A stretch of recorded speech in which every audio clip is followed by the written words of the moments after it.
How is money created? Where does it come from? Who benefits? And what purpose does it serve? What is a money system? What is the money behind the money system? For centuries, the mechanics of the monetary system have remained hidden from the prying eyes of the populace. Yet its impact, both on a national and international level, is perhaps unsurpassed. For it is the monetary system that provides the foundations for international dominance and national control.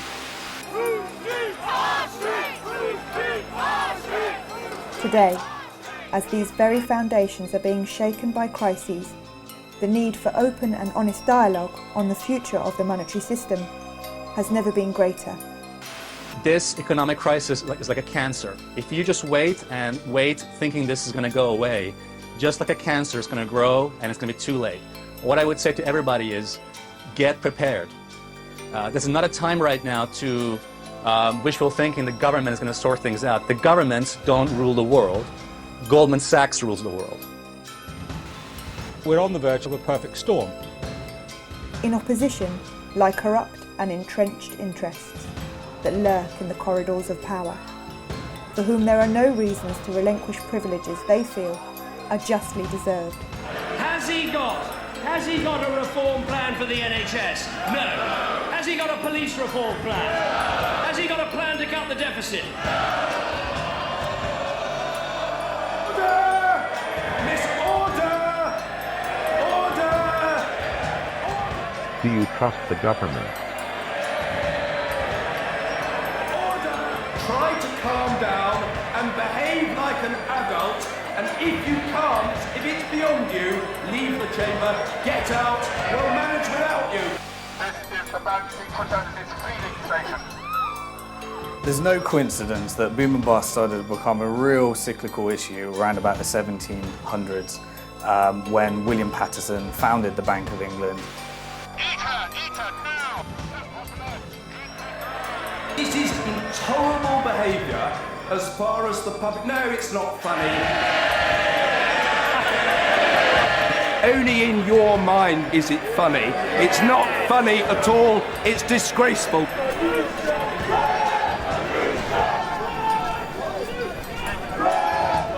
The system is inherently unstable as a result of the international power it provides to the dominant parties. For at the heart of it lies the idea of, how can I get something for nothing? Statistical analysis has found that every time an empire begins to near its own demise, you'll find that its currency will be debased. There is no guide to how this whole system operates. To give you an example, a researcher at the BBC working on a Robert Peston documentary went to the Bank of England and said, can you give me a guide to how money is created? And they just said no. This documentary will investigate and explain this ever-changing system and the impact it has, both on a national and international level.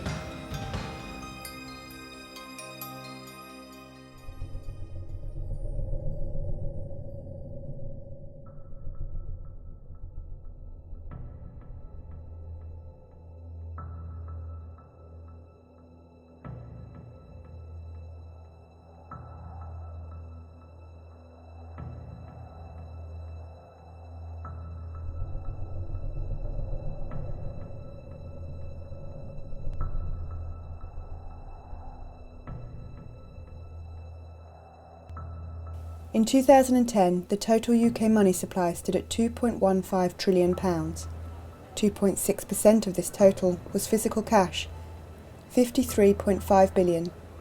The rest, £2.1 trillion or 97.4% of the total money supply, was commercial bank money. The 3% of money is created through the central bank, and that money, essentially, if you created a £10 note, you could sell that to a bank to put into their ATM, and the bank would have to repay that £10 or buy it for £10. There'd be no interest charged on that money, but that money is then essentially transferred to the Treasury, and it's a form of fundraising for the government. It's called seigniorage.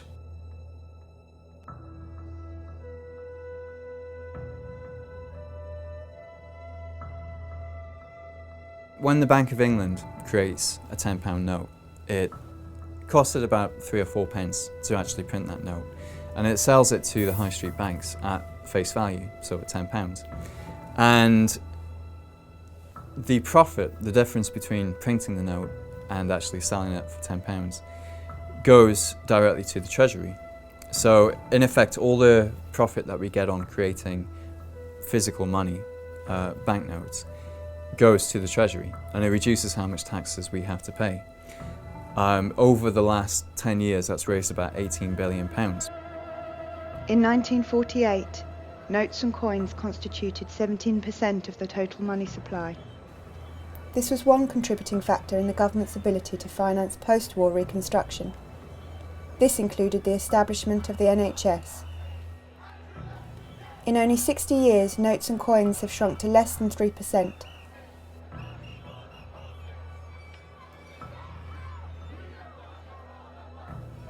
Prior to 1844, banknotes were created by private banks, and the government did not profit from their creation. Pre-industrialisation, there was multiple forms of money coexisting, and so the kind of rise of government-sponsored fiat money is a relatively recent phenomenon. In the 1840s, there was no law to stop banks from creating their own banknotes, so they used to issue paper notes as kind of a representative of what you had in the bank account. Instead of you taking your heavy metal coins out of the bank and then going and paying somebody with them, you could get your paper which said how much money you had in the bank, and you could give that to somebody and they could use that to go and get the heavy metal coins from the bank. Now over time, these paper notes became as good as money. People would use the paper notes instead of going and getting the real money from the bank. And obviously, as soon as the banks realised that what they were creating had become, the dominant type of money in the economy, they realised that by creating more of it, they could generate profits. They can just print up some new notes, lend it, and get the interest on top of that. And they did that, up until the 1840s. In the 1840s, they pushed it just a little bit too far, and that caused inflation. It destabilised the economy. So in 1844, the Conservative government of Robert Peel actually passed a law that took the power to create money away from the commercial banks and brought it back to the state. So since then, the Bank of England has been the only organisation authorised to create paper notes.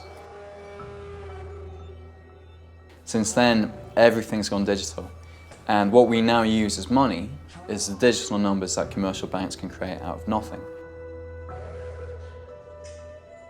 The problem was that they did not include in that legislation the deposits, the demand deposits held in banks by individuals, or electronic forms of money, which essentially what those demand deposits are today. Most of the money in circulation is electronic money, and it's bank demand deposits that sit in our account. So in a way, the legislation needs to catch up with developments in electronic money and the way that banks actually operate.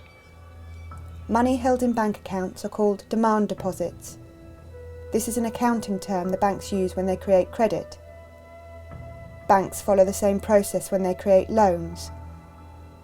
All money held in bank accounts is an accounting entry.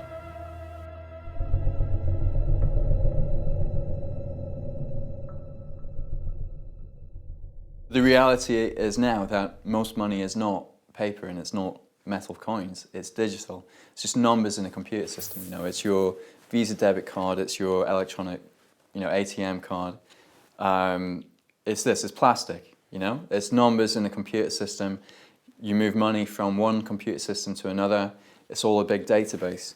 And this digital money is what we're now using to make payments with. It's what we actually use to run the economy. I think a lot of people in the UK probably think that the government or the central bank is in control of most money in circulation and issues new money into circulation, but that's not the case.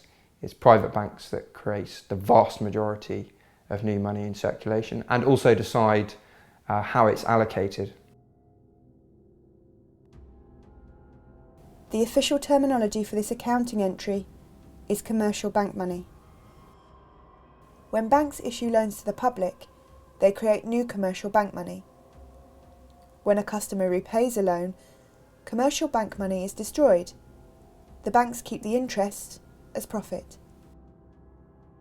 There's a lot of misconceptions about the way banks work. There was a poll done by the Cobden Centre where they asked people how they thought banks actually operated.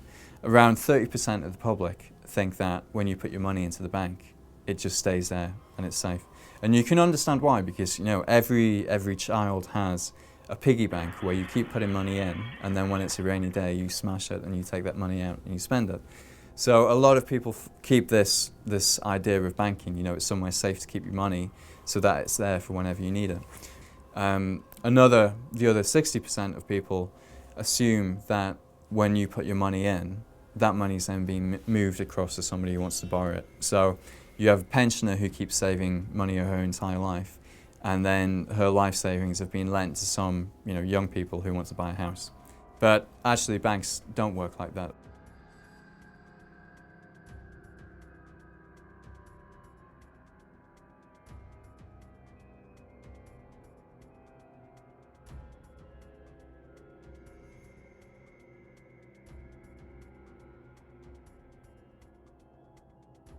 At the moment in the UK, money creation and control is largely in the hands of private banks. About 97 to 98% of money that's created is created as bank debt money, you could call it, when banks issue money into circulation as loans, essentially. This is a very poorly understood fact. It's not a conspiracy theory, it's not a crackpot theory, it's the way the Bank of England describes the process. When banks make loans, they create new money.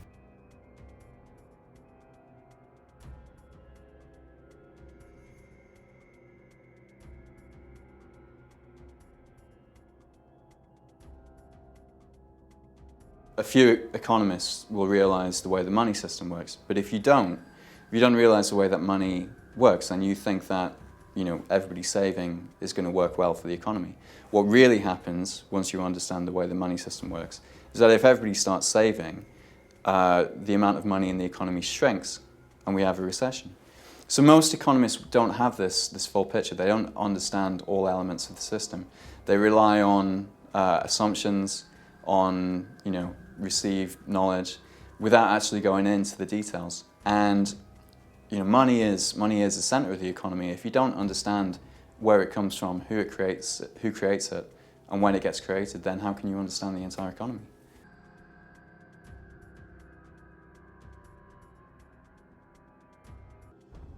When the vast majority of money that we use now is not cash, but it's electronic money, then whoever's creating the electronic money is getting the proceeds of creating that money. And obviously, creating electronic money is much more profitable than creating cash, because you don't have any production costs at all. So while we've got 18 billion over the course of a decade in profit from creating cash, the banks have actually created 1.2 trillion pounds. Between 1998 and 2007, the UK money supply tripled. £1.2 trillion was created by banks, whilst £18 billion was created by the Treasury. A lot of people think when I say this, or when you say this, or when Positive Money say this, that we're all just a bunch of nutters. But on the 9th of March in 2009, the Governor of the Federal Reserve, Ben Bernanke, gave the first ever broadcast interview the Governor of the Central Bank of the United States of America had ever given. And the day before that, he'd bailed out AIG, which is an insurance company, not even a bank actually, to the tune of about $160 billion. So the journalist says to him, "Now, Mr. Bernanke, where did you get $160 billion to bail out AIG?" Is that tax money that the Fed is spending? It's not tax money. The banks have accounts with the Fed, much the same way that you have an account in a commercial bank. So to lend to a bank, we simply use the computer to mark up the size of the account that they have with the Fed. So it's much more akin, although not exactly the same, but it's much more akin to printing money than it is to borrowing. banks create new money whenever they extend credit, buy existing assets, or make payments on their own account, which mostly involves expanding their assets.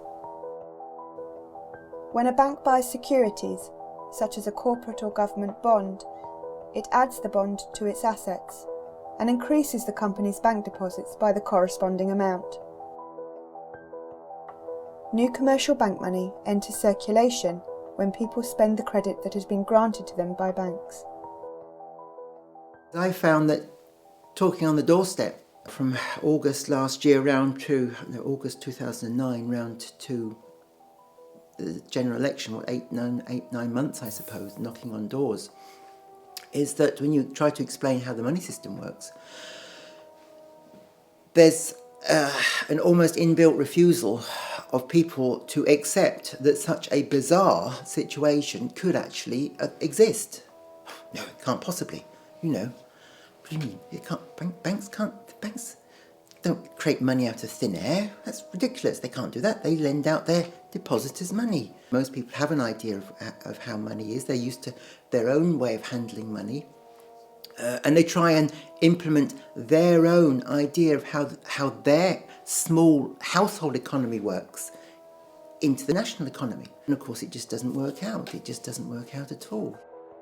By 2008, the outstanding loan portfolio of bank-created credit, also known as commercial bank money, stood at over £2 trillion. As recently as 1982, the ratio of notes and coins to bank deposits was 1 to 12. By 2010, the ratio had risen to 1 to 37. That is, for every pound of Treasury-created money, there was £37 of bank-created money.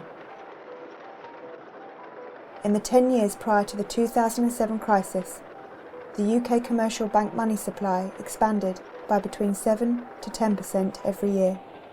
A growth rate of 7% is the equivalent of doubling the money supply every 10 years. The amount of money that they're creating out of nothing is just incredible. 1.2 trillion in the last 10 years. And that money is being distributed according to the priorities of the banking sector, not the priorities of society. Bank sector itself grew from 1980, $2.5 trillion to $40 trillion by assets. In 1980, global bank assets were worth 20 times the then global economy. By 2006, they were worth 75 times, according to the UN. As the following chart shows, total bank assets of UK banks as a percentage of GDP remain relatively stable at 50 to 60% up to the end of the 1960s. After that, they shot up dramatically. And the real money in the world to be made today is not by producing anything at all. It's simply by forms of speculating, basically making money from money. That's the most profitable and by far and away the biggest form of activity, of economic activity that exists in the world today. Today, banks are no longer restricted by how much they can lend, and as such, how much new credit they can create out of nothing. They are restricted solely by their own willingness to lend. The issue with allowing banks to create money, there's two main issues. Firstly, the fact that they create this money when they make loans. So it guarantees that we have to borrow all our money for the economy from the banks. As such, to have a healthy growing economy, the government needs to put in place strategies to allow for ever-increasing debt. The only way the government can create additional purchasing power is by getting itself and us into more debt. The second big issue with allowing banks to create money is that they have the incentive to always create more. They create more money if they issue a loan. They get the bonuses and the commissions and the incentives to create, to lend as much as possible. You have to develop a sales culture. What did they do? They recruited an amazing guy, lovely guy, Andy Hornby, who came from Asda, to turn the bank into a supermarket retailing operation. If you trust bankers to control the money supply will just grow and grow and grow, as will the level of debt until the point where it crashes, when some people can't repay the debt, and then they'll stop lending. You hear politicians and journalists saying, we've been living beyond our means, we've become dependent on debt, we need to rein in our spending and live within our means. It's not possible in the current system. The reason why everybody's in debt now is not because they've been recklessly borrowing. We haven't borrowed all this money from an army of pensioners who've been saving up their whole lives. Money in the current system is debt. It's created when banks make loans. So the only way in the current system that we can have any money in the economy, the only way we can have money for business to trade, is if we've borrowed it all from the banks. And it's the very opposite of what the Tory party is arguing today, which is that you have to create savings before you can help the National Health Service. And it's because economists have completely confused those things, both in monetary policy terms, but also in economic thinking, and because most people still harbour the old-fashioned view that you need savings before you can invest, that we have the mess that we're in today. Now, one of the reasons why we find it difficult to understand the banking system and credit creation is that we leave school without any money and we go and get a job working as an apprentice to a plumber. We work really hard all month, and at the end of the month somebody puts money in our bank. And so for us the logic is you work and then you get money, you get savings. In reality you would never have got that job if credit hadn't been created in the first instance. It's a really important conceptual misunderstanding, and it isn't something that the public just are guilty of. Economists don't understand this stuff. Money doesn't come out of economic activity.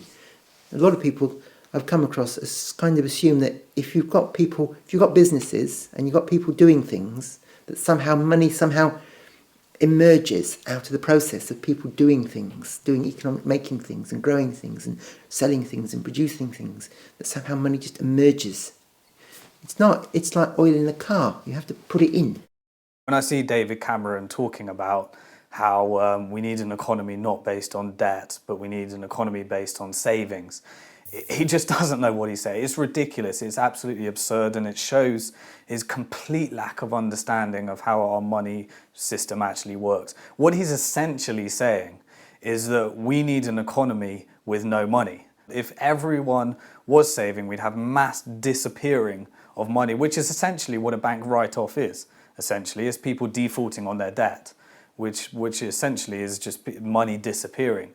But if people weren't taking on the debt, then it's just such a joke. It's such an amateur understanding of how our economy works and how the monetary system works and how money is actually created. So I really do get a laugh out of watching what people are actually saying, and they're all just regurgitating what they've learnt off each other, and you just hear the same things, and it just makes me, it really gets on my nerves when I hear people talking about we need more regulations, we need to regulate the way banks are actually, and the bonus. It's all just one big smokescreen and working on all the symptoms of a greater disease, which is really, you need to look at the money system, the way money is created.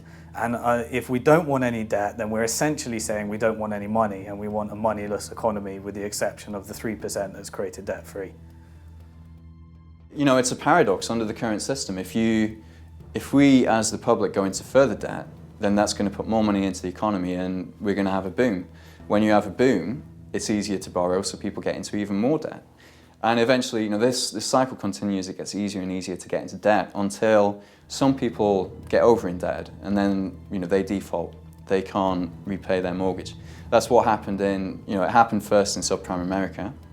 And then, that just brings through a wave of defaults which will ripple across the entire economy. The banks go insolvent, then we're into a financial crisis, and then the banks stop lending. And they were excessively lending in the boom, and then they stop lending, and then that makes the recession even worse. People lose their jobs, and then they become even more dependent on debt just to survive, basically. We have a system where we have to borrow in order to have an economy. We have to be in debt to the banks. And that guarantees, a massive profit for the banks. This is the boom-bust cycle. And I've said before, Mr. Deputy Speaker, no return to boom and bust.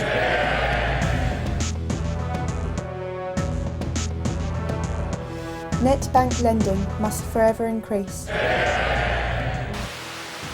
We're paying interest on every single pound. Even if you think the money belongs to you, somebody somewhere is paying interest on that money. The banking system has such a huge impact on the world, but only because it supplies our nation's money supply. We have to protect them, we have to subsidize them, we have to allow them to continue, because the disaster of a bank collapse affects us all in a huge way. And anyone that says that we shouldn't have bailed out the banks doesn't quite understand the nature of our monetary system. That's like eliminating a huge chunk of our money. But also, bailing out the banks is perpetuating a system which is never going to work anyway. So whatever we do, we're always going to have this cycle until we separate how money is created and the activities of banking. Then the banks can do as they wish. They're a normal business like everyone else. There's a major democratic issue here as well. I mean, you have these private profit-seeking banks creating up to £200 billion a year and pumping that into the economy wherever they want, basically, wherever it suits them. Whether they're pumping it into these toxic derivatives or putting money into housing bubbles, just making housing more expensive. £200 billion in 2007 of new money coming into the economy, created out of nothing. And where that gets spent determines the shape of our economy, effectively. So if we're going to allow anybody to create new money out of nothing, then we should at least have some democratic control over how that money is used. I mean, would we rather have had that money used for healthcare, to deal with some of the environmental issues, to reduce poverty, or would we rather have it to make houses more expensive so that none of us can afford to live in a house? You can see it as a subsidy, a special super subsidy to the banks for the right to create money, which should be for the benefit of the public and spent through a democratic process.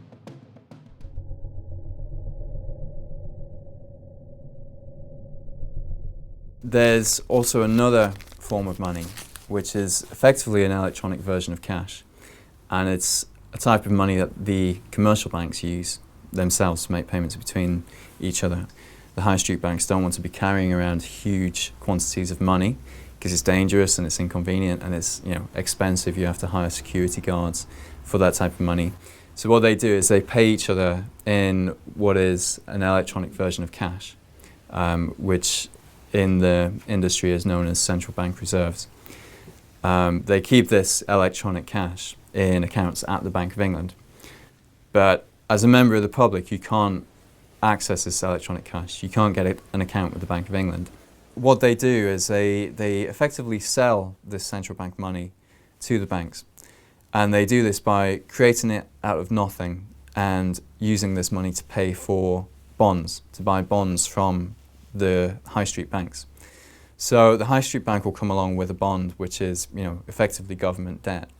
And it will give it to the Bank of England, and in return the Bank of England will type some new numbers into the bank's account at the Bank of England. So effectively they're creating central bank reserves out of nothing. The Bank of England creates central bank reserves by increasing the available credit in the settlement bank's account with the Bank of England. The settlement bank in return posts bonds or sells assets as collateral for the reserves. A total of 46 banks hold central reserve accounts at the Bank of England. Smaller or foreign banks hold accounts with one of these 46 banks to allow them to accept or make payments in pounds sterling. Prior to March 2009, the Bank of England would ask each of the major settlement banks how much reserve currency they needed. The settlement banks would then swap a bond for the reserve currency and agree to repurchase the bond for a specific amount at a specified future date. The settlement banks would then receive interest at base or policy rate for the central bank reserves they held. Since the crisis, settlement banks' central reserves have shot up dramatically.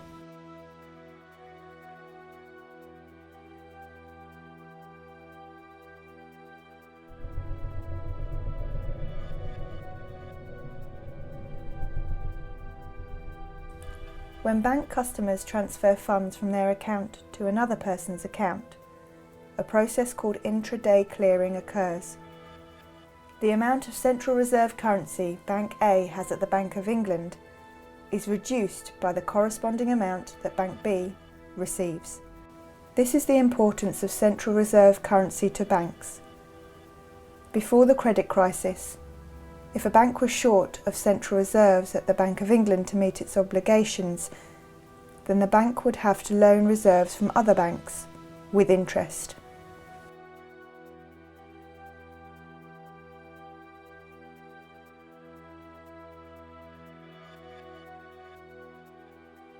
If you sell something on eBay, you know that that deal's not complete until you get some money put into your account. You know, most people actually want to see the money in their account before they're happy to close on a deal. Now the banks are pretty much the same, but they want to see the money in their account at the Bank of England before they consider a deal complete. So for example, if you're buying a house from somebody who banks with a different bank, then what'll happen after you spend $250,000 on a house is you'll tell your bank to transfer some money to the house seller's bank. And what the bank will do is actually instruct the Bank of England to move $250,000 from their account at the Bank of England to the bank of the house seller. And that money will actually move across between the accounts at the Bank of England. When that money is moved across, then the banks will consider that that payment has been made, you know, it's been settled. They don't really deal in the kind of money that we have in our accounts. They deal in this special money that can only be used at the central bank. There are millions of people across the country, all transferring money to each other using only a few major banks. These banks can keep a tally on their computer systems, and usually many of the movements cancel each other out at the end of the day. The 5 major banks, RBS, Lloyds, HSBC, Barclays and Santander, hold over 85% of all deposits. As there are a limited number of banks in the system, the Central Reserve money can only be moved around them in a closed loop. The money is just circulating through the system over and over again. And if you think about it, a £1 coin could be used to make £1 billion of payments if it was circulated 1 billion times. And that's effectively the system that you have now, is you have a small pool of real money that's just going round and round the system, and it's being used to make a huge quantity of payments on our behalf. Just before the crisis, there was only £20 billion in the accounts at the central bank. September 2007, thousands of Northern Rock customers queue up to withdraw their cash. The company had been forced to seek emergency funding. It's the first run on a British bank in 140 years.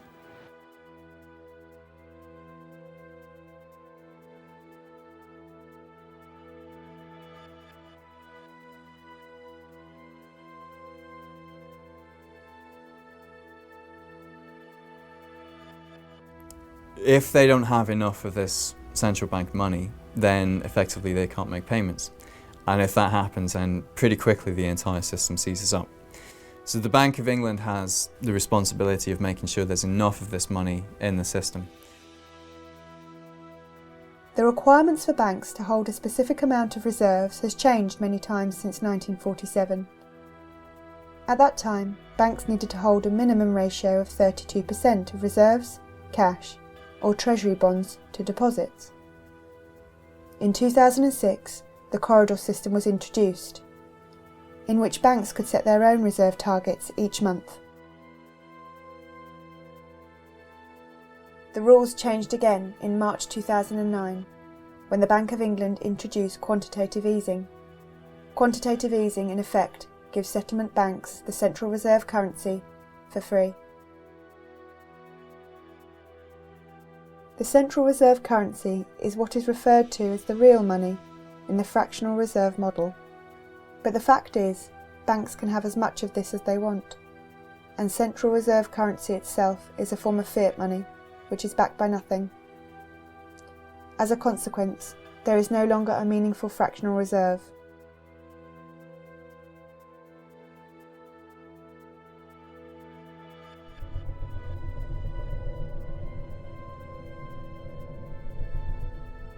If you look over the history, the last 150 years or so, you start off with the development of a gold standard that really comes to the fore in the 1880s, 1890s, where essentially countries peg themselves to a particular defined value of gold, and then they have an agreement to fix that value, to hold that value, and to trade gold amongst themselves to make sure the balances are all there, and also to try and restrict or expand or contract activity in their own economies to make sure that the balance, that particular fixed price is maintained. That disintegrates after the First World War. I mean, this is where the whole thing breaks apart.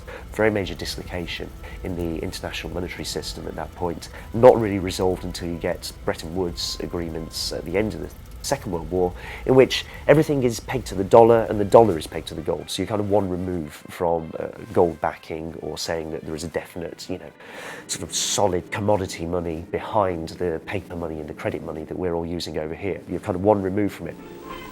After Hiroshima, Tokyo wondered when the next atom bomb would fall. They did not wonder long.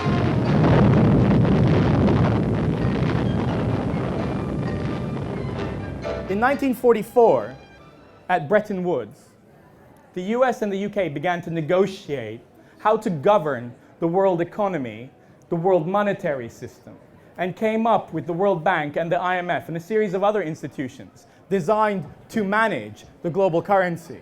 And there was still a gold standard, but this gold standard was going to be tied to the dollar. All of the world's gold had moved from London to Fort Knox, and all of the world's currencies were tied to the dollar. This system was designed to manage the sorts of imbalances, to avoid credit crunches, or for countries, the credit crunches are known as balance of trades deficits, i.e. when they can't pay their bills and their currency collapses. The currencies were managed, and the system was stable, as long as the Americans played the role of oversight. Now, who knows the great story about how that all came to an end? So the quantity of money that was needed to pay for the Vietnam War, that's exactly what I was trying to get at. Oil shocks was another one. That meant that the Americans were no longer respecting their role or playing their role governing the monetary system. They were inflating the value of their own currency, but ostensibly it was meant to be tied to gold and to every other currency. So what did the French do? The French were a little bit worried that President Nixon wasn't entirely honest. And they were worried that precisely what we described, that Nixon was printing money when he shouldn't have been, was going on. And they were worried there wasn't enough gold to honor the exchange rate of the French franc. So they sent a gunboat to New York Harbor to ever so politely ask for our gold back, please. Did they get their gold back? Go on, guess. They didn't. And the Bretton Woods system came to an end. And this is the point in which we enter the modern era of the financial system.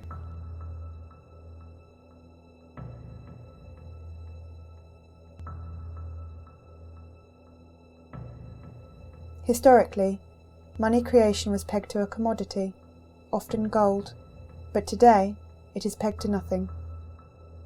Which means there is nothing backing our money. This piece of paper is just a piece of paper. Where does this leave us? If money is based on nothing, why do we think it has any value? Sorry? Because we can still go and exchange it. What? Somebody else was going to shout. Great little Latin fact, the word for credit comes from belief. Correct.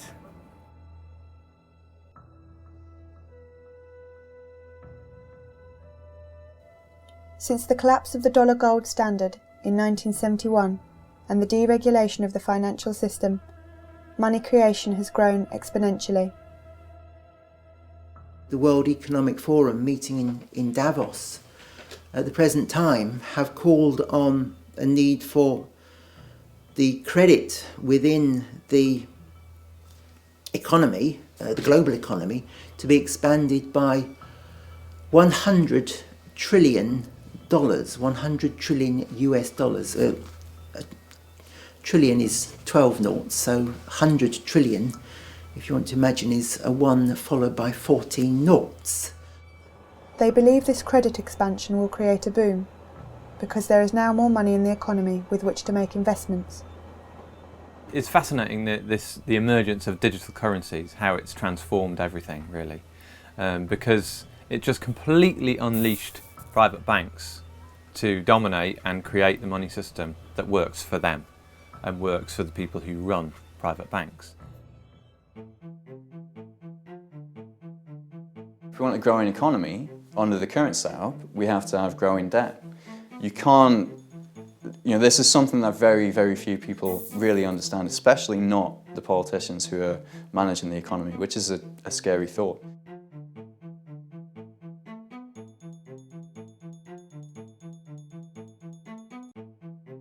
As the money supply grows, more money is available, which can be invested in productive avenues. However, it can also be used to gamble and drive up asset prices.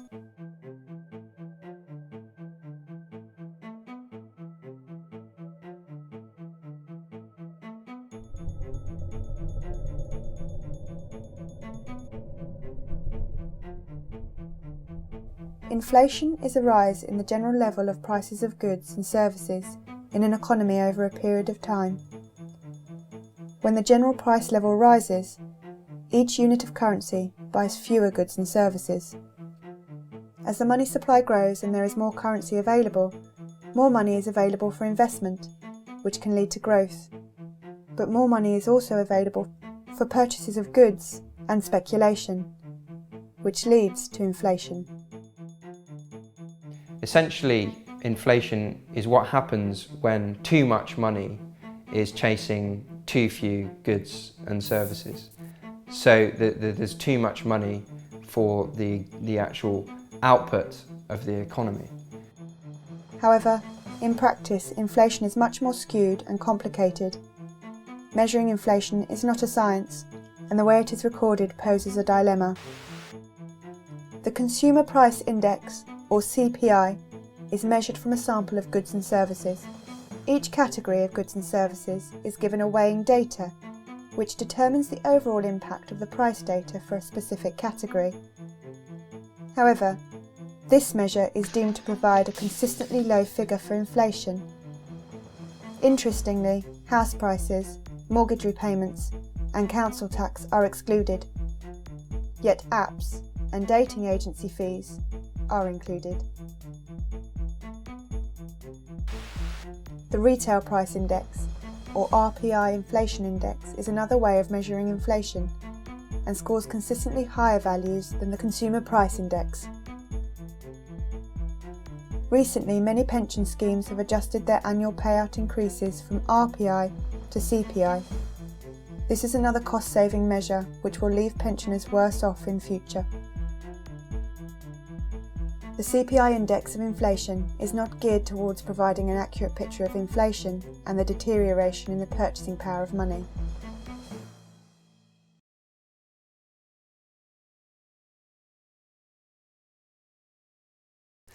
In the 7 years between 2000 and 2007, the money supply doubled, and the banks, the central bank, the Bank of England in this time, was under the impression that they had it under control because they were saying, prices aren't going up that much. Of course, they were only looking at prices in your local corner shop. They weren't looking at the price of housing, and housing is, the biggest expenditure that most people will make.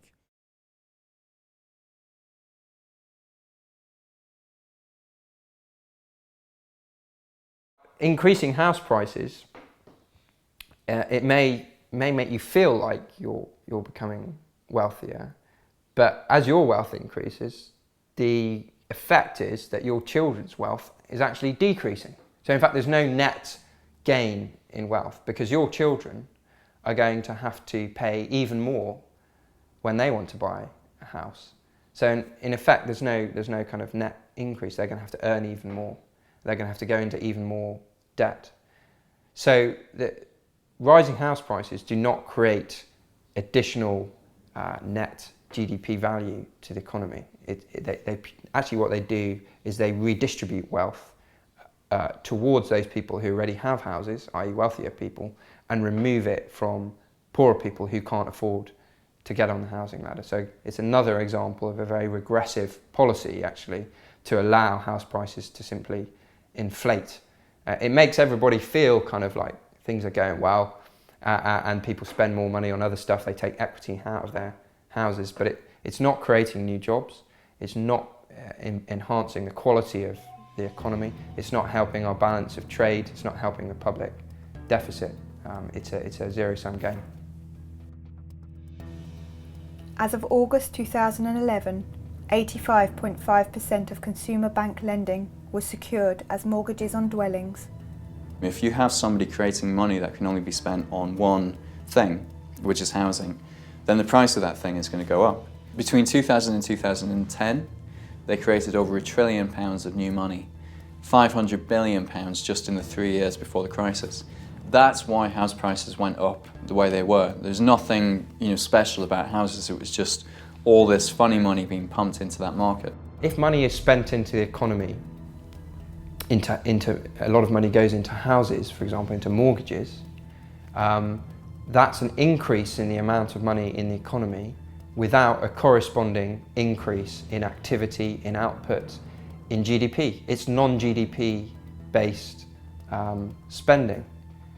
That's what causes inflation, and in the UK we've had it in spades. We've had this massive housing boom, and the main cause for the housing boom, in my opinion, is the huge amount of speculative credit created by the banks to go into houses.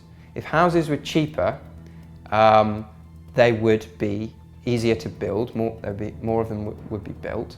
There would be less huge houses with hardly any people in them.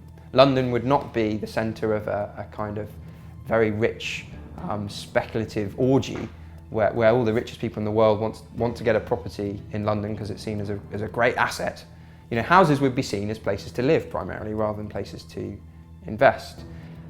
Important thing to think about is if you're a bank and you've got to make a loan, you have choices. You can give that loan to a small business, and you'll know that the risk to you of that loan failing, defaulting, is actually quite high because that small business, the owners of that business, have limited liability, which means if the business goes bust, you as a bank are getting nothing back, essentially. That's it. So that's kind of high risk compared to loaning your money to somebody with some collateral, with a house behind them, like a mortgage. So there's a kind of simple incentive for banks to prefer putting money into housing than into a small business. Now that's a real problem, or if you widen that out across the whole economy, because it means there's an incentive, to put money into speculative rather than productive investment. So again, we have to think about how we create a monetary system that is more balanced between those two kinds of speculative and productive investment. The government showing very little, enormous reluctance to regulate the housing market and to, again, regulate the amount of money that banks put into houses. We don't decide who creates credit for what. No, we leave that to a couple of chaps in a bank to decide, basically.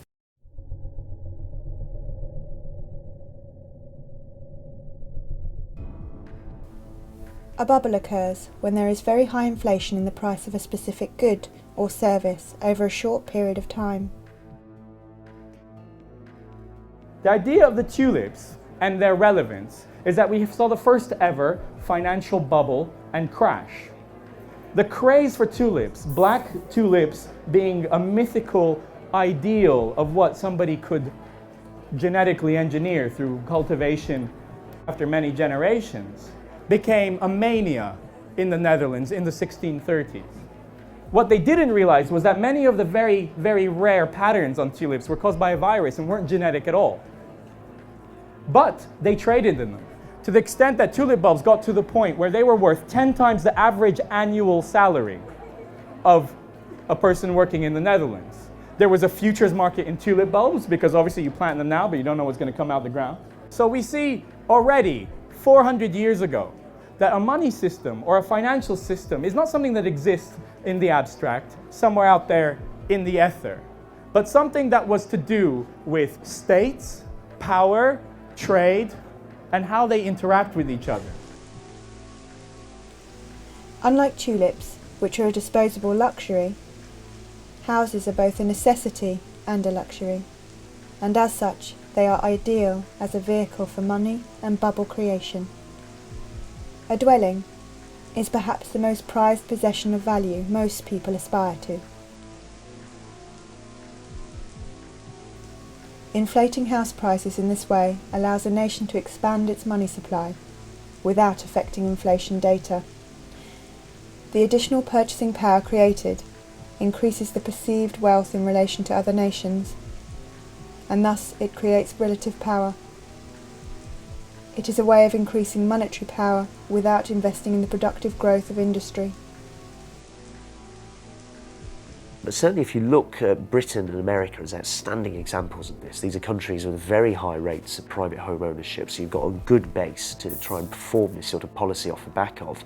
I think it was quite deliberate in the case of the US, almost explicit. It was Alan Greenspan, as head of the Federal Reserve, when confronted by a stock market crash at the end of the 1990s, quite deliberately slashed interest rates to almost zero. Everyone can borrow very, very cheaply. In particular, it's very easy to borrow against a house because this is an asset and it's potentially something that a bank can say, well, okay, we're not just lending you money unsecured, you actually do have a house, and that's great because we can repossess it. They won't tell you this when you take the mortgage, but they can do this. And that bubble is then what fuels expansion, such as it is inside the US and inside the UK, where something similar takes place for the next decade or so. I think it's also a reflection of an underlying weakness of these governments, that they simply lack the will and possibly the ability, but I think it more comes down to a will to challenge financial markets, to challenge big capital and say, we're going to do something different now, and you're going to have to go along with it, because we've been democratically elected and you lot frankly haven't, and we have a mandate to do this and we're going to make this happen. Just remember, it's all part of the plan. What are you yapping about? You voted for it.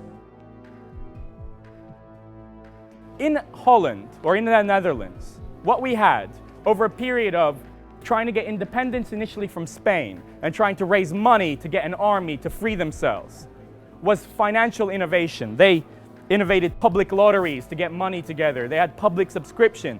This was the idea that led to the idea of public shares, a piece of the action that anybody could invest in. That meant that something like 2/3 of the population was investing in tulip bulbs by the 1630s. After independence, these instruments were applied to financing expansion. Why was such a small country able to hold its own against so much bigger countries, for example, Spain and Portugal, that had the benefits of their empires for over a century in respect of the Netherlands? Why could they compete? On what resource basis? Well, they had a more efficient, a more involved, and a broader-based financial system with these instruments that they'd innovated that allowed them to bring more money to bear at one point than anybody else more quickly. Incredible,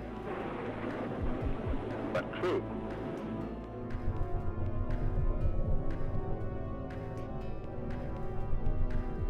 Now, inflation can be avoided if the amount of money that goes into the economy is regulated in a way that it doesn't exceed the actual activity that's happening in the economy.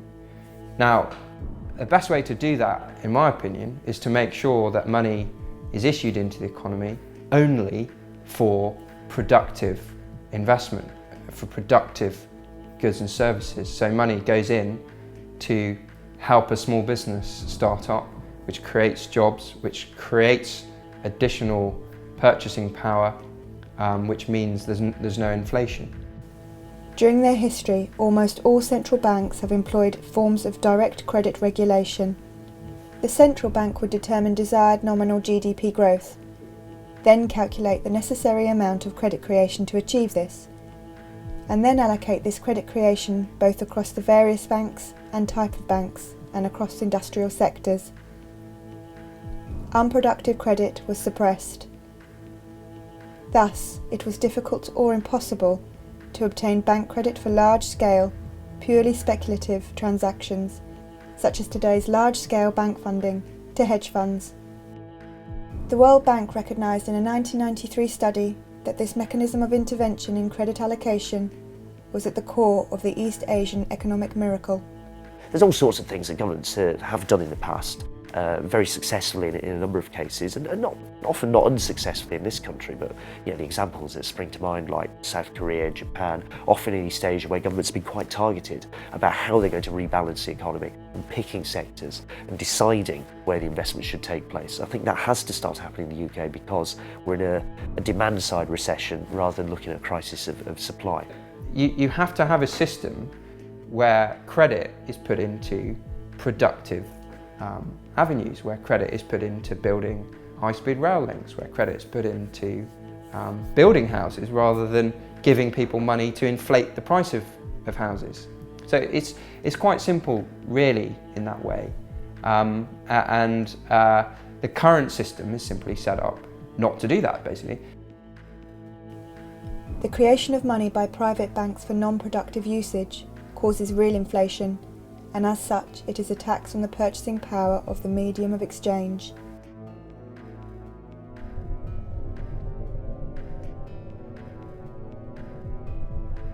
The figures for the UK are quite stark, actually, that average, median, real incomes so that's what the bit in the middle, for most people declined over the last 8 years or so. They're now in quite sharp decline as we go into the recession. I mean, the sharpest really since about the 1930s, put it that way. So real incomes are declining. Bank-created fiat currency allows the private banks to suck wealth from the economy, and over time results in a gradual decrease in the standard of living.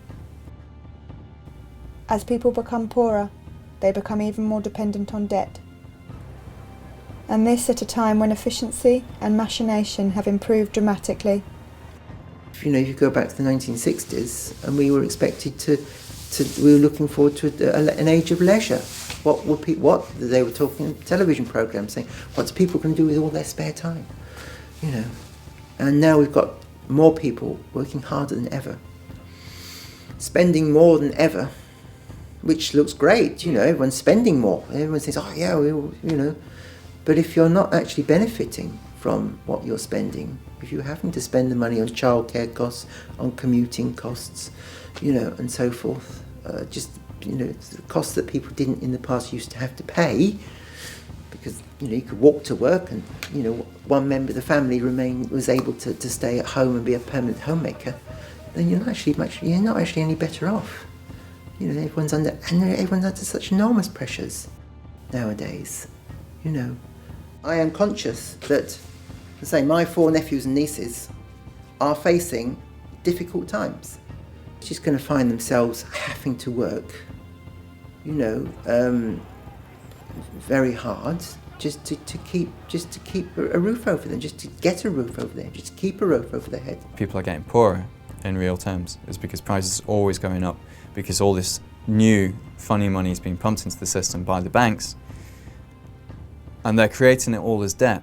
So at the same time as prices are going up and things are getting more expensive, we're getting further and further into debt, and our wealth and the return that we get from actually working is getting less and less all the time. I mean, you can't deal with poverty when you have a financial system and a money system that distributes money from the poor to the very rich. Any distribution that you try and do in the opposite direction is, it's effectively pissing in the wind. If you look at issues like, increasing inequality, one obvious way to tackle inequality is to have, say, for example, a redistributive tax system. You tax the rich, you give some money to the poor, you move a bit of money down the scale. That's all very well, but if you completely overlook the fact that there's another redistributive system which is taking money from the poor and giving it to the rich, then you're not really going to tackle this inequality. And the way a debt-based money system works, it guarantees that for every pound of money, there's going to be a pound of debt. Now that debt is typically going to end up with the poor, the sort of lower middle classes. Those people end up with the debt, and they end up paying interest on that money, which then goes back to the banking sector and gets distributed to the people working in the city or in Wall Street. And what this system does overall is it distributes money from from the poor to the rich, essentially, distributes money from the poorer regions of the UK back to the City of London. And it also distributes money from all the small businesses, all the little factories around the UK, and distributes that money back into the financial sector. We have a system whereby the activity of actually supplying occurs under the very same roof as the same organisation that's responsible for profiting from putting together borrowers and lenders, i.e. a bank. So a bank creates our nation's money supply as well as making loans for profit. The government cannot allow the banking system to fail, because if it did, over 97% of all money would disappear. This is why, in the event of a crisis, the risk is transferred to the taxpayer. But even during normal times, banks receive numerous guarantees and benefits beyond the right to create money. Bill, by the way, I know the Bank of America is a very big bank. It happens I've got $32 there myself. Now, just between us, what assurance do I have that this money is safe? Well, all deposits up to $10,000 are assured or insured by the federal government in Washington. That's my guarantee. Huh? Yes. Have you heard that the federal government is about $280 billion in the hole?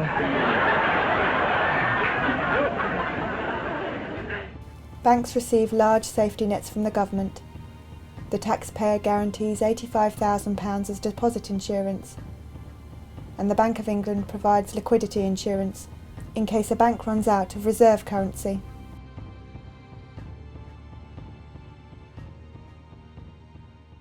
Someone wrote that a big investment bank is like a giant vampire squid, wrapped around the face of humanity, hypnotizing politicians who throw money at the banks, no strings attached, no matter what damage is done, trashing the planet, forcing cuts to things that make life better.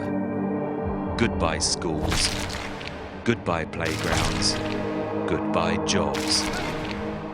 The bankers that we bailed out then gave themselves bonuses that were bigger than the first wave of public spending cuts. Britain alone gave the banks more money than it cost to put a man on the moon, 6 times over. Where did our money go? Who let the banks get away with it? Why? Can vampire squids ever be useful? No government yet is brave enough to tame them. Perhaps they need a plan.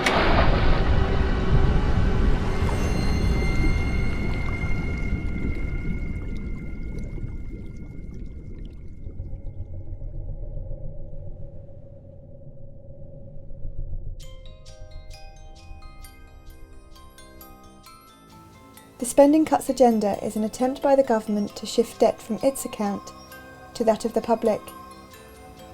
This is the government's response to the bank bailouts, and is necessary in a debt-based monetary system, where increased purchasing power is the result of growing debt, and where a diversification of debt provides overall stability and market confidence.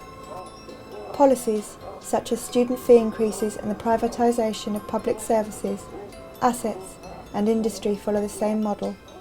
The problem we're facing, I think, is that there's this transference from the public debt to the private debt, which is essentially a way of transferring risk, actually, away from sort of UK PLC and the government onto the heads of individuals, and it's going to be the most vulnerable individuals who are going to have the most debt. Thus, it's a very unprogressive, regressive policy framework that the government's embarking on, where the risk is moved onto those who are most vulnerable.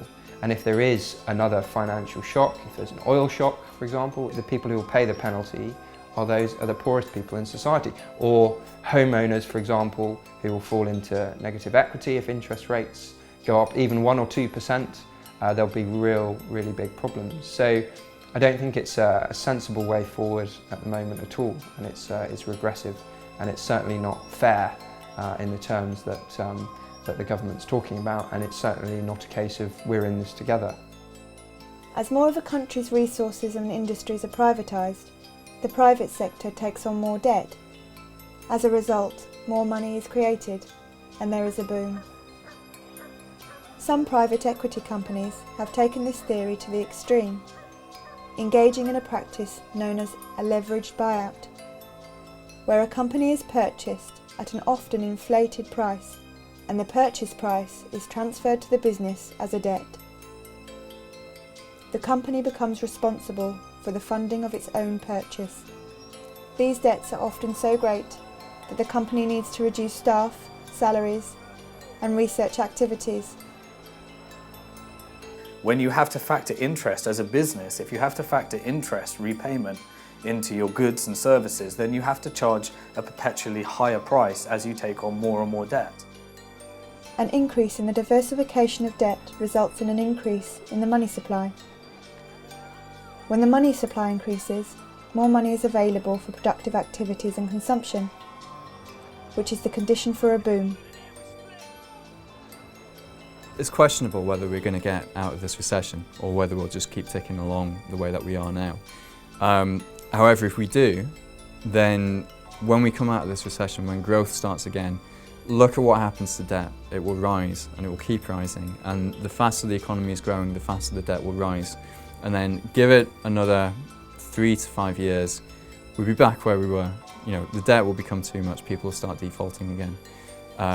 It's kind of the system that we're locked into now, is we can't grow the economy without growing the debt, and the debt is the very thing that will bring down the economy. The only option going forwards is to reform it, to stop banks from creating money as debt. By fixing the monetary system, we can prevent the banks from ever causing another financial crisis. And we can also make the current public service cuts and the tax rises and the increase in national debt unnecessary. The current monetary system allows the banking sector to extract wealth from the economy whilst providing nothing productive in return. I mean, why is it that we've got all this technology, all this new efficiency, and yet it now requires 2 people to finance a household, whereas in the 50s it only needed 1 person working? And the reason for that is not because these washing machines and everything are more expensive, it's because of all the debt. And it's because effectively the banking sector is creaming it off from everybody else. So a growing banking sector isn't a sign, it's not a good thing. If the banking sector is growing, it's either that it's becoming less efficient or it's becoming a parasite on the rest of the economy. And that's, we can talk about the banking sector becoming 4%, 5%, 6% of GDP. What's happening to the rest of the economy? It's becoming 96, 95, 94% of GDP. We've got to get switched on to this now. If we want to have a chance of tackling any of the other big social issues, you've got to figure out the money issue. The poorest in the world pay for crises, even when they've not benefited from the often reckless and speculative booms, like the housing boom in Ireland that preceded that crisis. Over the last 30 years we've seen income differentials increase so that the rich have got much, much richer. And ordinary people haven't. They've stayed the same or they've got poorer. And one of the ways that the economy was kept going was by providing cheap credit, was by providing debt to those very people who couldn't really afford things anymore. So they kept buying. And when it collapses, it's those same people that have to pay once again, even though in many ways they were the victims the first time around. As a result of the crises, the Bank of England has bought corporate debt and repackaged it at lower rates of interest. Yet the average person is being asked to pay more than ever to borrow on overdrafts and credit cards. Debts between the very wealthy or between governments can always be renegotiated and always have been throughout world history. They're not anything set in stone. It's generally speaking when you have debts owed by the poor to the rich that suddenly debts become a sacred obligation, more important than anything else. The idea of renegotiating them becomes unthinkable. Can you pin down exactly what would keep investors happy, make them feel more confident? That's a tough one. Personally, it doesn't matter. See, I'm a trader. I don't really care about that kind of stuff. Were you born in England? If I see an opportunity to make money, I go with that.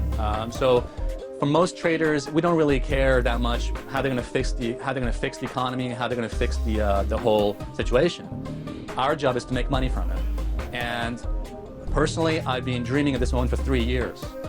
If you know what to do, you can make a lot of money from this. I had a confession, which is, I go to bed every night, I dream of another recession. I dream of another moment like this. I dream of another recession. I dream of another moment like this.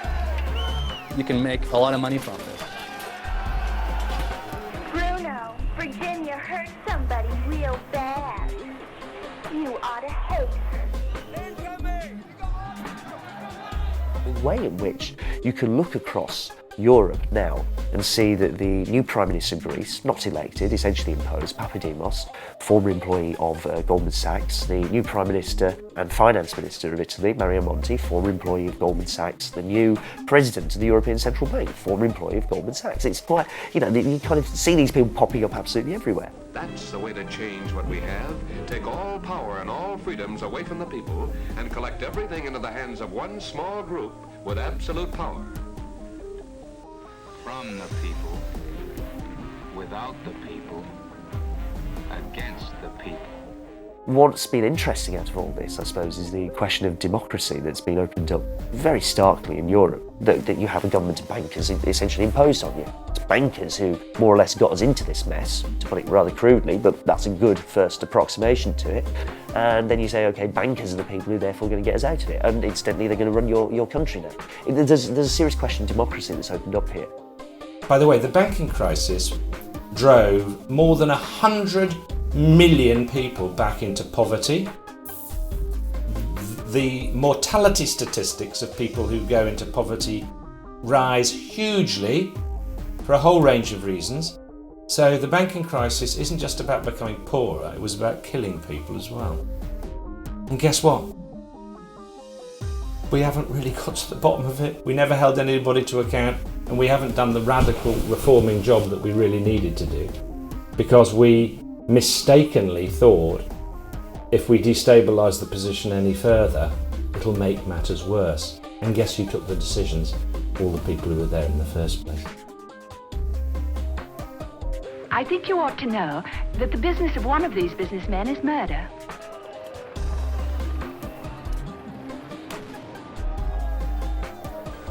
Their weapons are modern. Their thinking 2,000 years out of date.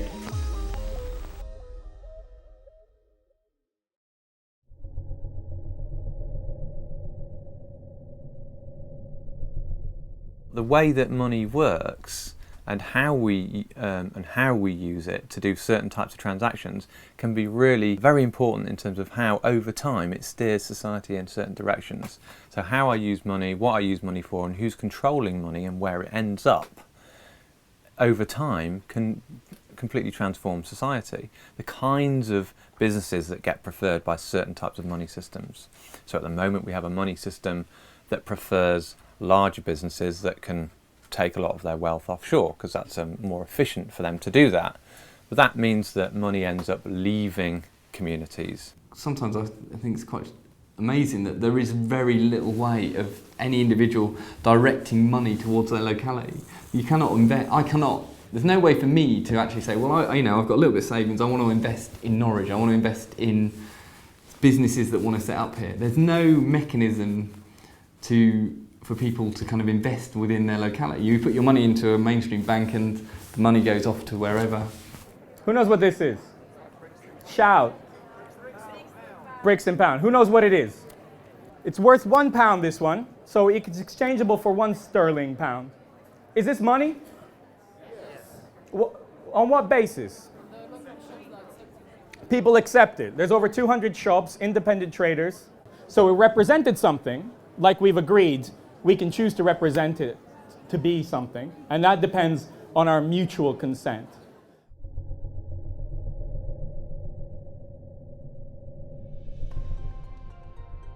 The Bristol Pound project has been fascinating because I first started reading about money and realised I didn't understand it very well when I started trying to set up a Bristol Pound. So it's been a bit of a journey for me, and I think everybody else who's been doing it. We can actually build our own currency systems which work to improve the relationships between people within communities, where the people work and share a lot of the economic benefits from the wealth they're creating. And they're constantly using that wealth that they're creating to build positive relationships with other people within that area. And they can see the impact of the money. So when you spend something, if I spend 20% of my wealth on a certain thing, I'll see what that 20% of my wealth is doing.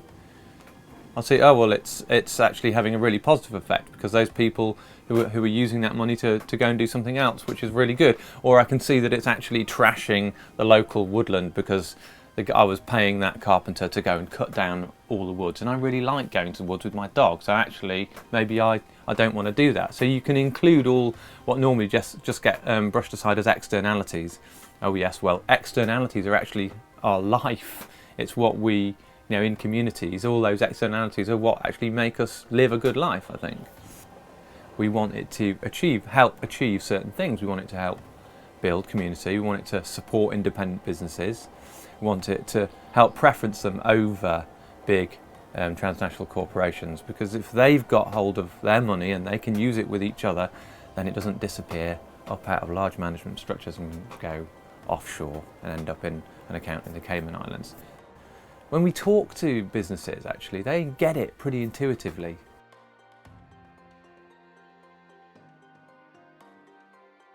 The Bank of England, of course, may decide this is a threat to the stability of sterling. At the moment, they're reserving their right to take an opinion on it.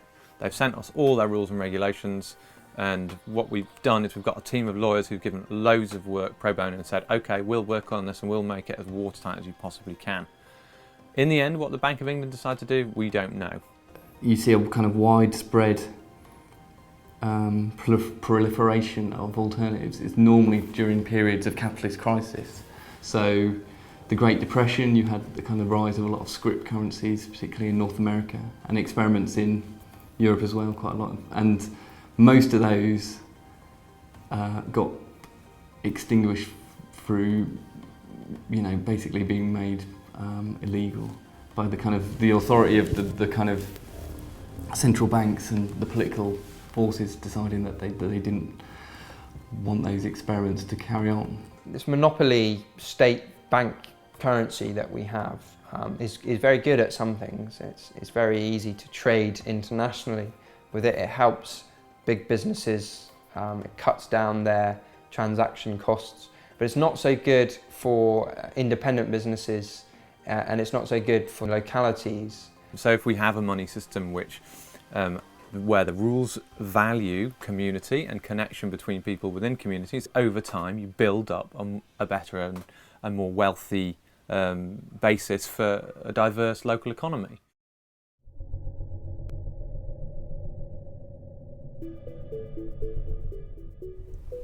A bank run can take three forms. Customers can withdraw their money in cash. However, this will not reduce the digital money supply, it will merely transfer ownership. Or they can shift their money from the large institutions to smaller, more ethical banks, such as credit unions, mutual banks, or independent building societies. Our next guest has a New Year's resolution, though. She says we'll create a better financial system. And it's this: move your money out of the nation's big banks and into your local community bank. Shifting commercial bank money to these institutions will reduce the monopolistic grip of the big five banks. 于是克里斯汀宣告，11月5日将为转换银行日。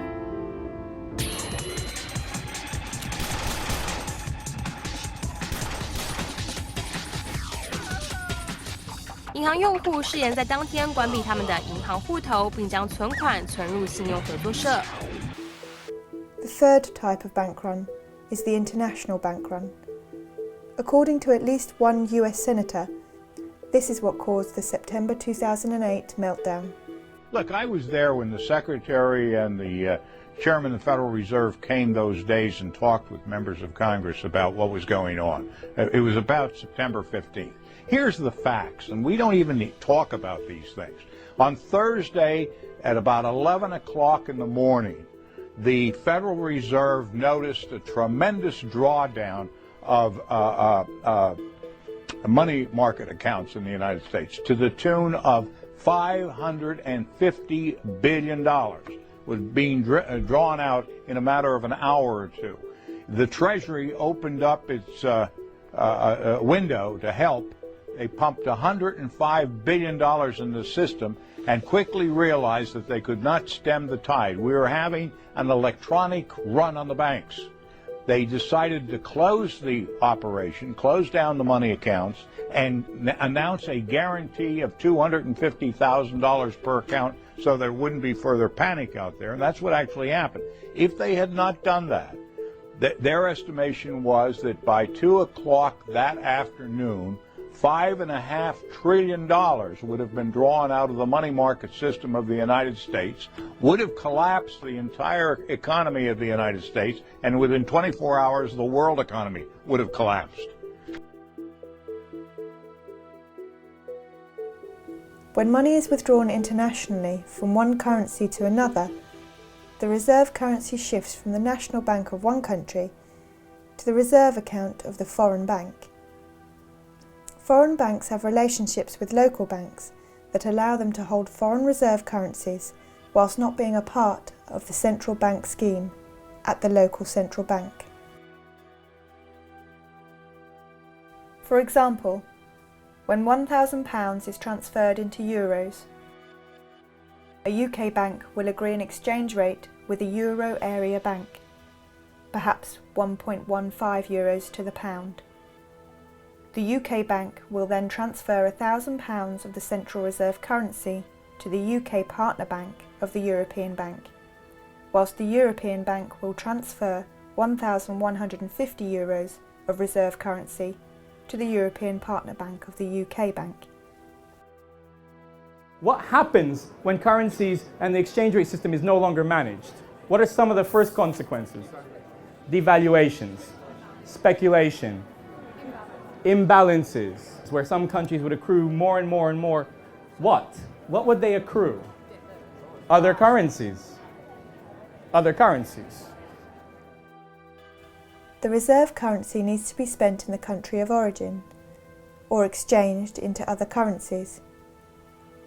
Most foreign banks do not have deposit-taking accounts outside of their national borders, and as such, the foreign reserves they hold do not come back to them in the form of deposits. When a country accumulates trade imbalances, it either accumulates foreign reserve currencies, in the case of surplus, or spends its own reserves, in the case of negative trade balances.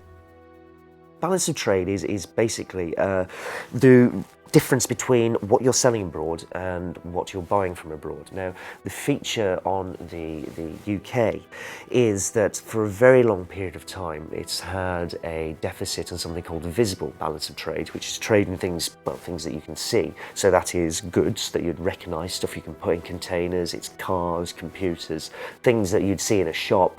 That's been in substantial deficit for, I think it opened up it did open up in the early 1980s. And essentially it hasn't gone away since, and if anything has got wider and wider. Foreign exchange reserves cannot be directly used for domestic spending. The money can only be spent abroad or on imports. A country with a large balance of trade deficit relies on its creditors to spend the imbalances accrued in its own market. I mean, there have been proposals in the past to try and create a mechanism for those imbalances to match up. So Keynes, for instance, John Maynard Keynes, at the end of the Second World War, his original proposal for what became Bretton Woods and the set of institutions set up there, like the IMF and the World Bank, was that there would be a kind of international clearing union. This is particularly relating to the trade side rather than the sort of the financial side directly. But the principle was that, you know, once trade balances had opened up, everybody would bank through an international clearing bank, and that would kind of force everyone to eventually reconcile the imbalances that appeared in the real economy. But no such mechanism exists. The accumulated net trade imbalance for the UK is around £800 billion.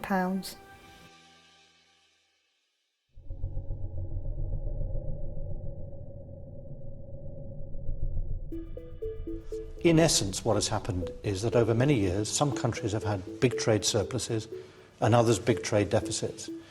The countries with trade deficits have been spending more than they've been earning, so they've had to borrow from abroad. And they've been doing this year after year. Countries like that are the United States, ourselves, and some other countries in Europe. That cannot go on. And there are two ways in which this can come to an end. Either, and we're seeing this in some other countries in Europe, if they can't find new ways to become competitive, then their ability to repay the debts is called into question. Another way of doing it, which we followed, is that we got a credible plan to repay our debts, and the value of sterling has fallen by 25% to make our exports more competitive and attractive to overseas buyers, and it to be more attractive for British consumers to buy from British producers rather than overseas producers. That is what we have done to put in place a framework to rebalance our economy, and I'm sure that's the right way to do it. Currency war, also known as competitive devaluation, is a condition where countries compete against each other to achieve a relatively low exchange rate for their currency. As the price to buy a particular currency falls, so too does the real price of exports from that country. Domestic industry receives a boost in demand both at home and abroad. It's made British exports appear rather cheaper, so they've kind of recovered a little bit, but because the rest of the world is now looking really quite ropey, they've started to fall back down again. So what we're looking at is something that almost a kind of anarchy, and in a way, the increasing anarchy. This is what's happened over the last few years, where the Brazilian finance minister has been most vocal about this, talking about currency wars, talking about the desire of national governments when confronted by a major recession. They think if we could export more, we could dig ourselves out of this recession. If we want to export more, we depreciate our currency. That makes our goods cheaper, everyone else buys them, we'll all be better off. Now, the issue here is that if you depreciate, it's like everybody else appreciates against you. Their stuff becomes more expensive, so they're not too happy about that. They also want to depreciate. And this is where you can see a competitive round of devaluations breaking out. To decrease the value of its national currency, a national central bank sells reserve currency into the market. It creates this currency out of nothing by typing numbers into a computer.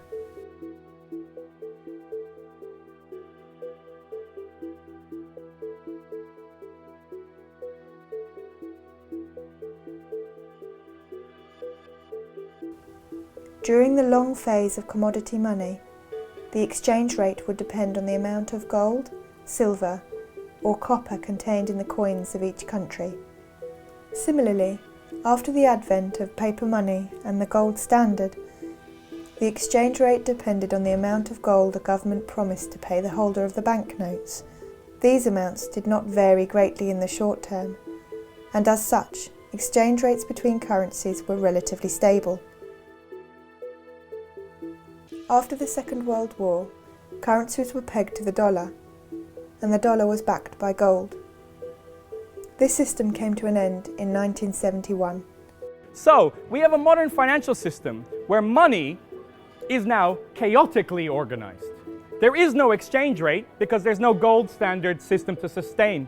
So we don't need it. In fact, we believe the market will resolve all of the problems of exchange. Whether your currency should be worth more than mine is a reflection of your economy relative to mine. And if that changes, the currency and the exchange rate can change. And if we need that to happen, it'll happen magically by the efficiency of market and profit seeking, and you guys know the rest, I think. A currency's value in relation to another currency is determined by the market. If more people want to buy a currency than sell it, its value increases. If more people want to sell, its value decreases. The value is set by individual banks. As they buy and sell currencies, they will adjust the exchange rate. In the last study I read in 2007, each day on currency markets, $3.2 trillion are traded each day. Who knows what the global GDP is? 50. Again, Brucey, higher. 60, that's closer. The point is, think about that exchange happening every single day. There's about 260 business days a year. It takes a few weeks to match the global value of every economic transaction that happens everywhere, every day, in a year. and it takes a few weeks. Obviously, all of us trade currency fairly regularly. If you go abroad, you exchange into another currency. That's a form of currency trading. You're swapping your pounds into whatever, euros or yen or whatever it might be. That happens fairly regularly, and that's a conventional part of the trading process. Now, large corporations have to do this on a regular basis. Where it becomes something that people question, and where you get people saying, well, hang on, this is speculation, is when you get people realising that currencies move around next to each other. And if they move around in value next to each other, there's always an opportunity to try and make money out of those changes in value, and therefore you can speculate on it. And that's the more sort of questionable end of the market. That's the bit of the market that things like a financial transactions tax would try and chop away at. Because the assumption there, and it's kind of not incorrect, is that this just produces instability for everyone else. That these people want volatility in the market because that's how they make their money. They want to encourage it, and they do encourage it by trading and speculating in the way that they do. By 2010, the foreign exchange market had grown to be the largest and most liquid market in the world, with an average of $4 trillion of currency being exchanged every day. Volatility creates a need. What does it do to countries, especially perhaps small ones like developing countries, if there are suddenly huge and instantly fluctuating financial flows? What do they have to do to cope? Production of the products that they're selling on the Increase their production and sell more, lowering the price,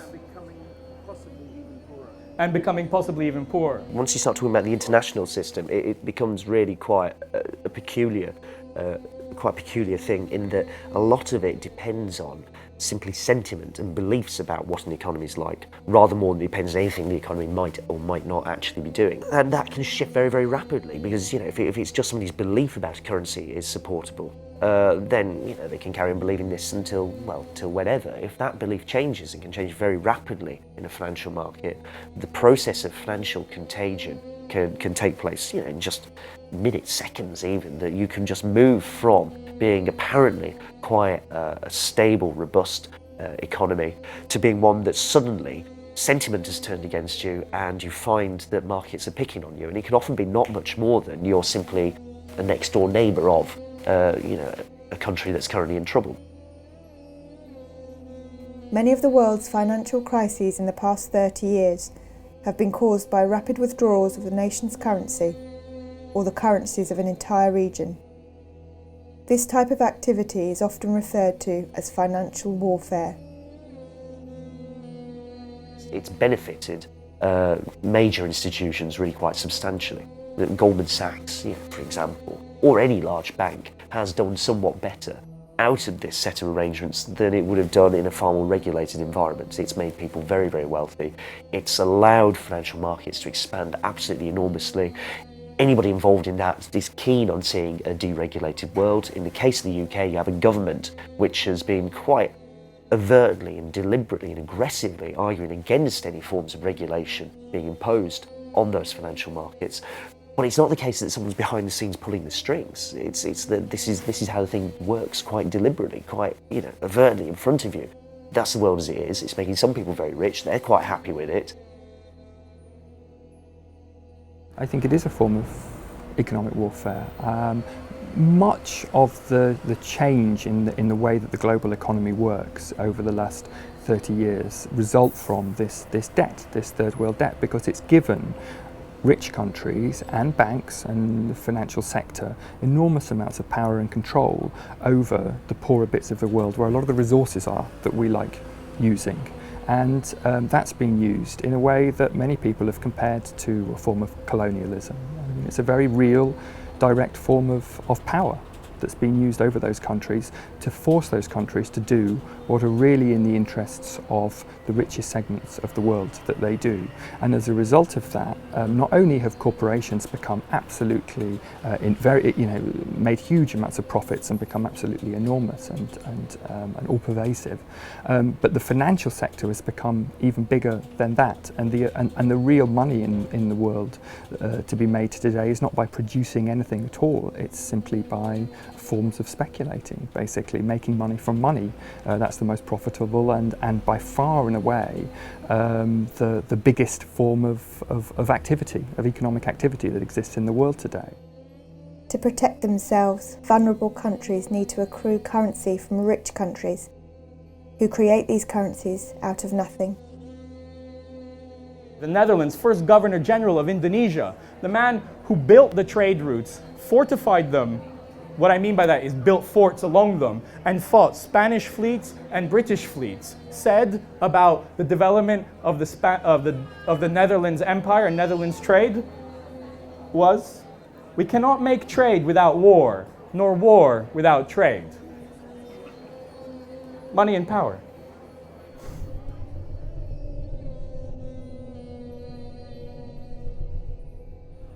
So reserves have become the way in which you can insure yourself against what? Speculation. You said speculation. Speculative attack.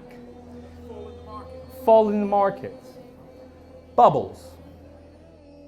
When a country succumbs to a speculative attack, it is asked to deregulate its markets and conform its financial system to that of the dominant party. The big problem that's faced by most developing countries who got into a debt crisis was that they were told by the powers that be in the world, the International Monetary Fund, which is in many ways governs the global financial system, that the way to get out of debt actually is first of all to restructure your economy, especially to increase your exports so you're earning more dollars, and then you can pay off your debt, which is normally in dollars or some other foreign currency. Unfortunately, time and time again that was proved to not be the case at all. Actually, countries cut back their public spending to the bone, so they stopped growing, they stopped having any potential for growth, and what they did produce was aimed at the export market, was aimed at creating dollars and so on. So they were paying off their debts, but they weren't developing their own economy at all. They were paying far, far, far more in debt repayments than they were spending on health or education or anything else, and their debts just kept getting bigger and bigger and bigger. The country becomes a vassal state, allowing large corporations to exploit its natural resources and workforce.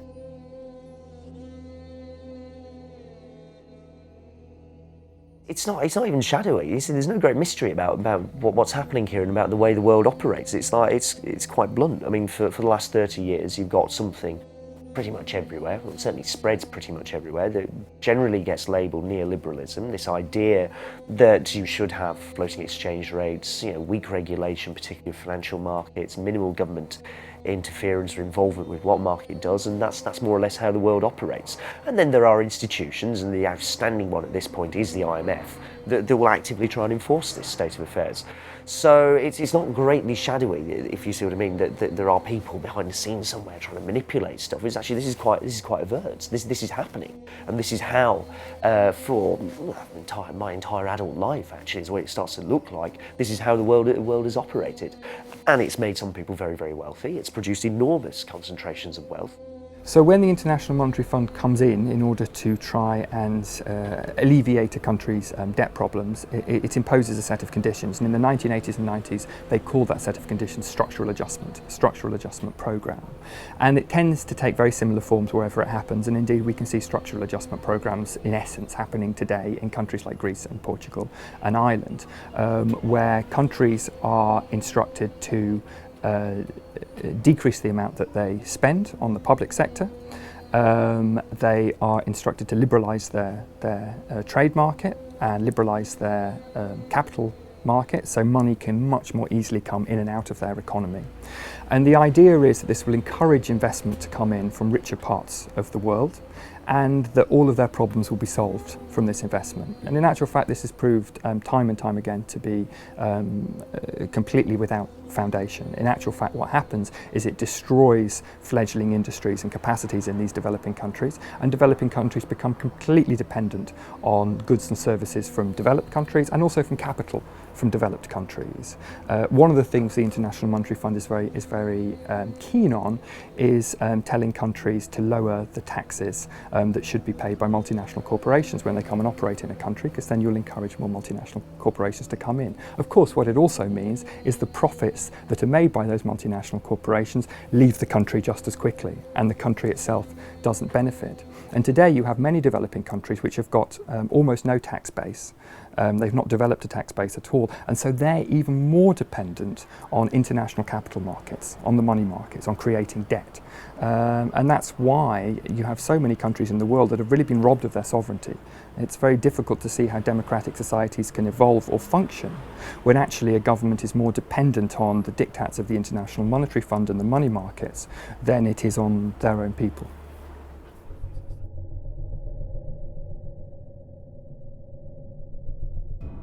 What we've seen since the 1970s is a dramatic increase in a series of phenomena that have had a stimulative effect on the changes in the financial system that have brought us to the gleaming, shining metal and steel business that's over there. In case you don't know, that's the City of London I'm pointing at. To compensate for the lack of a defined, commodity-based value underlying currencies, financial institutions developed securitization as a means to manage risk. You develop securitization as a means to try and stabilize the whole system. This is a set of financial processes and financial innovations that really accelerate from the 70s, 80s onwards. You had a chaotic system that needed to manage risk, and you had to innovate. You needed derivatives, options, futures. You have new markets in volatility management tools. Who knows what the term hedging is? Spreading your risk, managing your risk, insuring against your risk, precisely. Up until very recently, up until the 1960s, the Securities and Exchange Commission would be quite clear that derivatives that weren't based on real products, like agricultural products, so pork belly futures or whatever, would in fact be essentially kind of gambling, and therefore you weren't allowed to trade them. That changes in the 60s, and everybody can trade, currency futures, things that are not based on real products, being traded at some point in the future, but are based on movements of currency prices. Once you have the system of fixed exchange rates breaks down, obviously this thing accelerates enormously. So as you get the rollback of government regulation here, you get the market taking over with its own products here.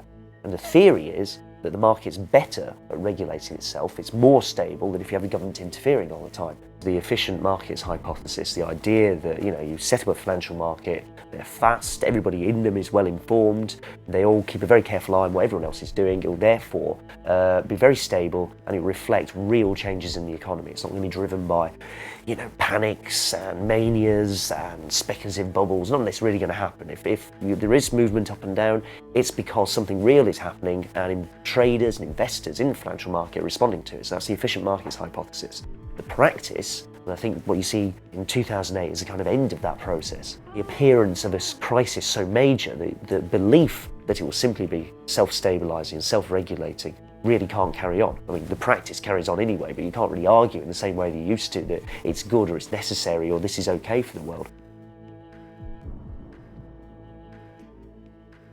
In the last decade, we had a new innovation, something called the credit default swap, a way of buying insurance against the company you've invested in going bust. And in 2002, they were worth in total less than $1 trillion. In 2007, they were worth $60 trillion. That's 5 years. Everybody's suddenly sitting there and thinking, oh, these CDOs we've made don't in fact provide the kind of stability that we thought. The maths that's inside of them is complete nonsense, it turns out.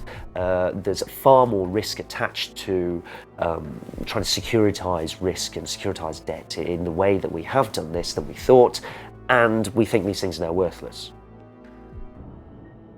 The attempt to get more and more complex ways of regulating and shaping a financial market and trying to make a quick buck out of it as well actually helped produce the opposite effect to what its kind of apologists said, which is that it led to a spectacular crash. What we saw as a result of this very different situation was one phenomenon above all, one sector above all grew, and that was the financial sector. While the financial sector benefits enormously from the current monetary system, the system is neither stable nor fair. The assumption in what the Bank of England does right now is that the cash that we hold is backed up by government debt. The government can back up its promises by the fact that it can tax the public. So what they're implying is that cash is backed up by government debt when government debt is backed up by the ability of government to get cash from the public. Time and time again over the last 30 years, we've seen private debts being transformed into public debts, and ultimately the price of that debt is paid by the public in the debtor country. This is why spending cuts are necessary. The system is designed to make certain people very rich at the expense of a nation's citizens and taxpayers. The system lowers the standard of living of the majority and distributes this wealth among the privileged. So what we're left with is a financial system since the early 70s that has no fixed exchange rates, that suddenly has increasingly open financial borders, that has central banks having to manage without having any control because there's nothing here where the gold used to be. Chaotically, they have to ease quantitatively. They have to lend as a lender of last resort. Throughout history, monetary systems were designed to give the dominant international power an advantage, and this power is fiercely defended and expanded on.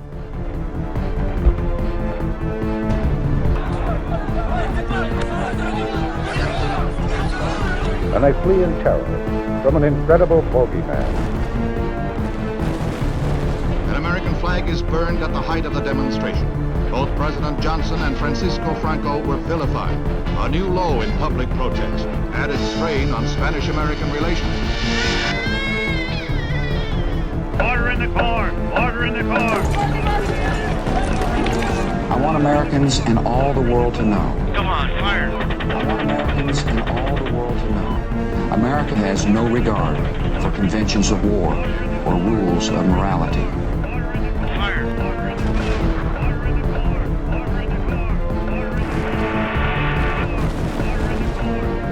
Objection overruled!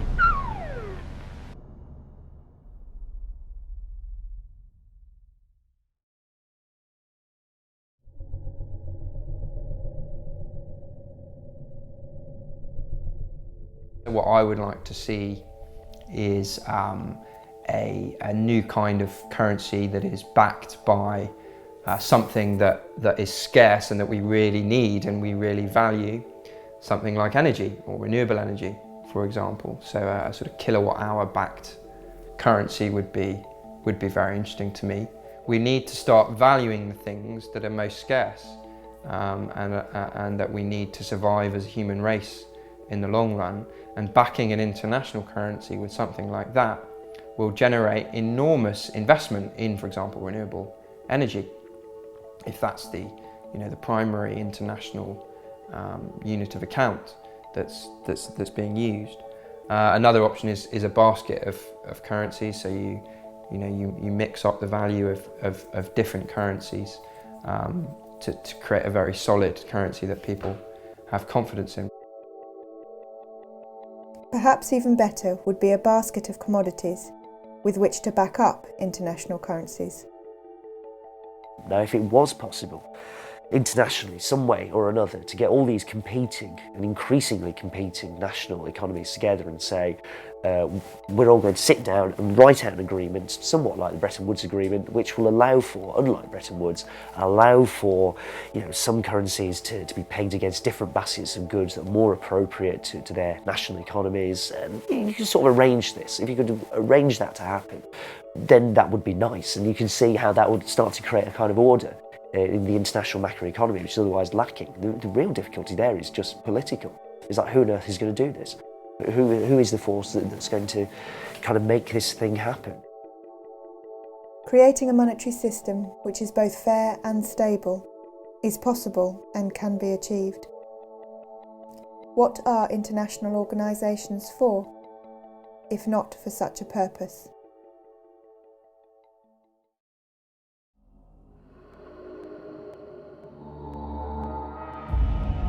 Banks are the most heavily subsidised businesses in the world, specially protected by governments.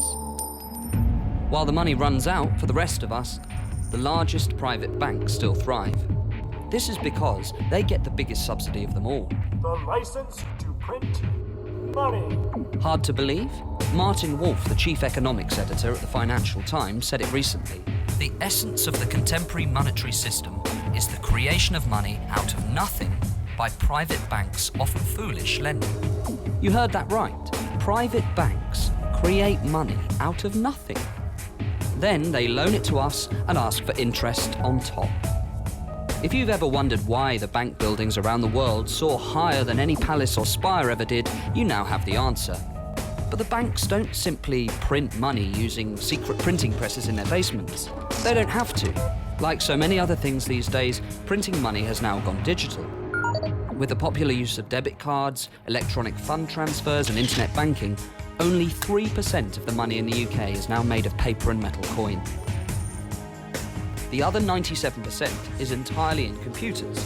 Electronic money is convenient for everyone, but it's especially convenient for the private banks, since they own, run, and control the entire digital money system.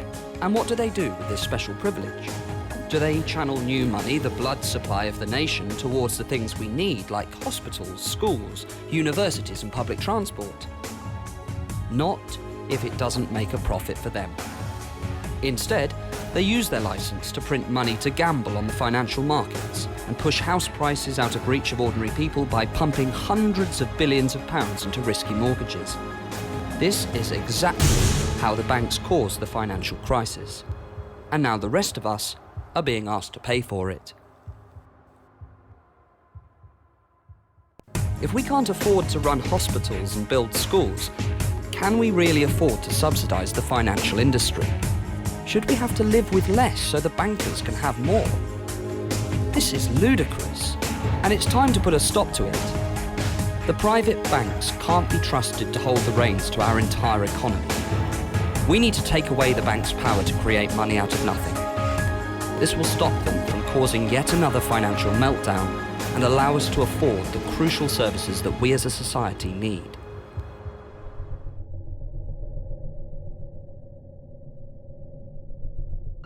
What does a progressive financial system look like? And I want to hear what some of you think. Who thinks, for example, that we should ban banks from creating money? Control over how money is created and what it's used for is a democratic issue. You currently have the banking sector, profit-seeking banking sector, not accountable to anybody other than themselves, who are creating up to £200 billion a year of new spending power and deciding where in the economy that goes. Monetary reformers believe that that entire money supply should be for the benefit of the public and should never be created by a private organisation as debt. Democratising the money supply, what that means is putting the power to issue and allocate money back into the hands of the people, taking it away from private organisations, institutions that don't actually represent the people, that are not democratically accountable to the people. The banks aren't democratically accountable. They're accountable to their shareholders and their shareholders only. Now they're underwritten by us, by the taxpayer, but they're not accountable to us. That doesn't make any sense at all. So if you democratise the monetary system, you are subjecting it to the same kinds of discipline as the education system, as the health service, and other key publicly needed services. There's no reason that money should be viewed as any different. It is a fundamentally important service that everybody needs. I can't survive without enough money. Nobody can. So it cannot be controlled purely by this small elite of big banks as it is in the UK. We do need a different system. We believe that the activity of supplying a nation with money should be completely separate from the activity of banking. What we need to do now is update that law from 1844 to make the digital money real money.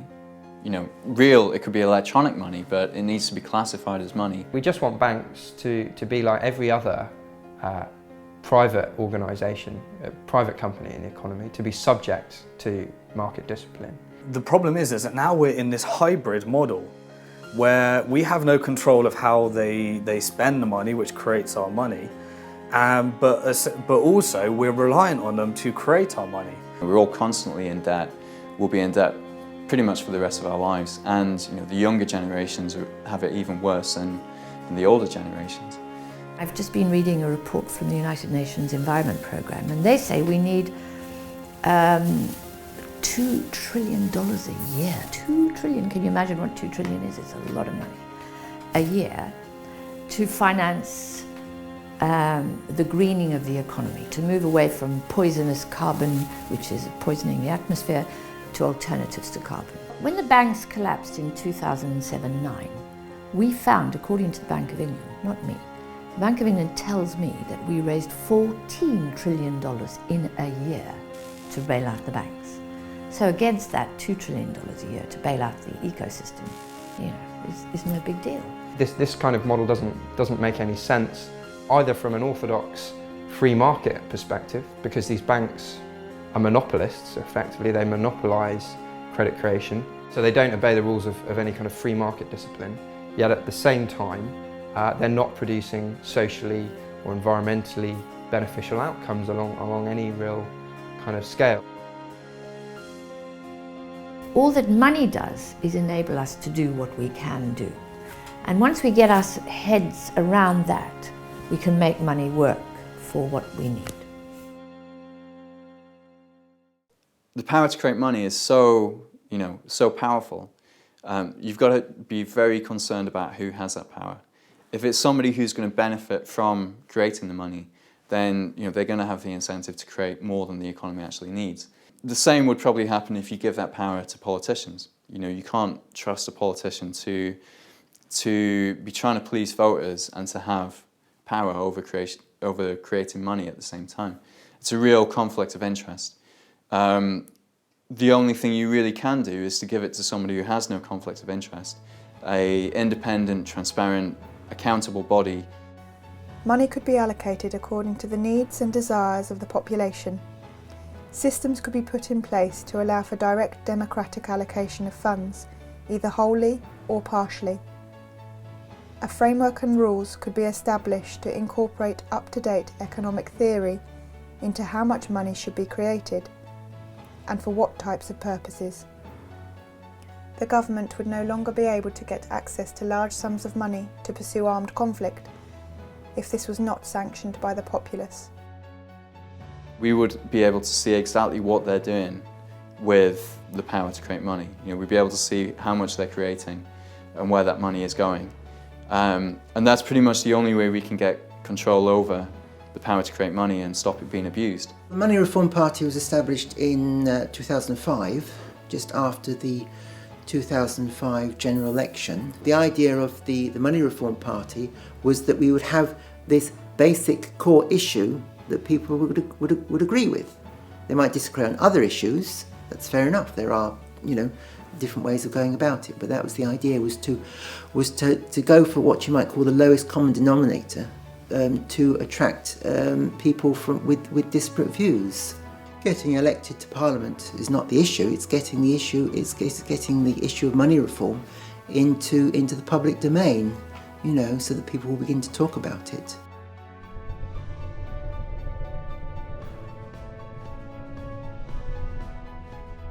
Banks should not be able to gamble with your money without your permission. So what they would need to do is offer two types of account. One is a safe, we call it a transactions account. You put your money in there, the bank doesn't lend it, they don't put it at any risk whatsoever. The other is an investment account where you put your money in for a certain period of time and then the bank takes that away and they invest it. What happens when you use these two types of account is that in the event that a bank fails, the money in the safe accounts is still there, it's not at risk. So you just move all the safe accounts to a bank that's still healthy. And then those people who put their money in the investment account, they don't lose everything, but they have to wait for the standard liquidation procedure to find out how much of the assets of the banks will be returned to them. And it means that the government then never needs to bail out a bank. Banks can be allowed to fail. The system would actually be how people think it is, that when you put your money in the bank it's really safe, or at least they used to think perhaps before the 2008 crisis. There's a spectrum of opportunities there which we're just not exploring at the moment, and that's That's what's upsetting me, that we're not even experimenting when we know that the system we have now is fundamentally flawed. We've just had the biggest crisis since the Second World War, since the 1930s really. We know we have a system where the creators of money are underwritten by us anyway. It's kind of the worst of both worlds, the situation we have at the moment, which is why we need to start thinking of genuine alternatives. So when we're talking about what life is going to be like in the post-reform system, it doesn't mean that you can't borrow, it doesn't mean that you have to save up for 50 years before you can buy a house. It does mean that you might not be able to buy a house that's 10 or 12 times your income. But on the flip side, it means that the house that you want to buy probably shouldn't cost you 10 or 12 times your income. Houses should be affordable, as should everything else. You'll still be able to get a mortgage, you'll still be able to get finance for a car, businesses will still get investment. It just means that debt won't be such, it won't be so high, it won't be such a huge feature of people's lives.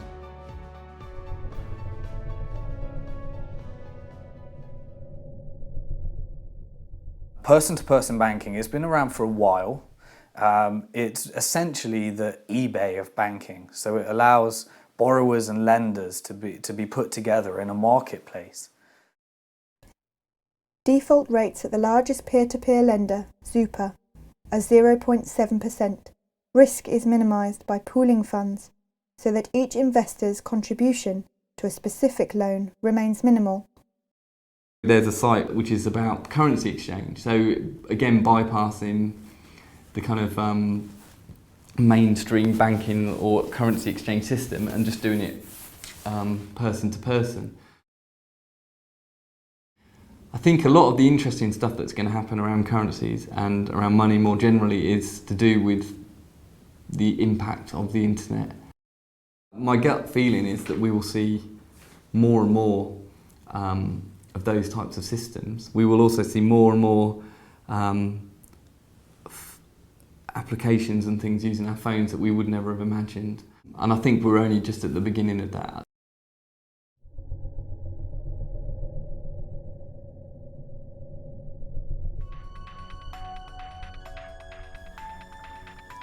The issue of monetary reform has historically been a very sensitive issue because of the incredible power, wealth and privileges it bestows.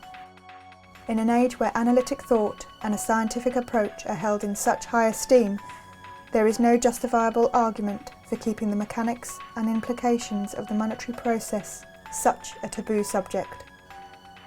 As democratic citizens, we have the right to demand a monetary system which is both stable and beneficial to society. The banking lobby is very powerful. I suspect that they won't be in favour of these kinds of models, although ultimately one could argue that it's a much more stable footing for banks. The coalition government has set up an independent commission on banking, the ICB, and their remit is to essentially make recommendations to the government on how the banking sector can be fixed. Their remit includes figuring out how they can prevent future bailouts. When they held their public meetings around the country, at each of those meetings, of the 5 panellists at that meeting, at least about 3 of them were representatives of the big banks. It's a bizarre relationship. If you were going to try and improve building regulations, you wouldn't hire a cowboy builder who'd built a building that collapsed. So why are we asking the banks for advice on what we should do about banking? The Independent Commission on Banking recommended 2 major reforms. The first was the implementation of greater capital and loss-absorbing capacity.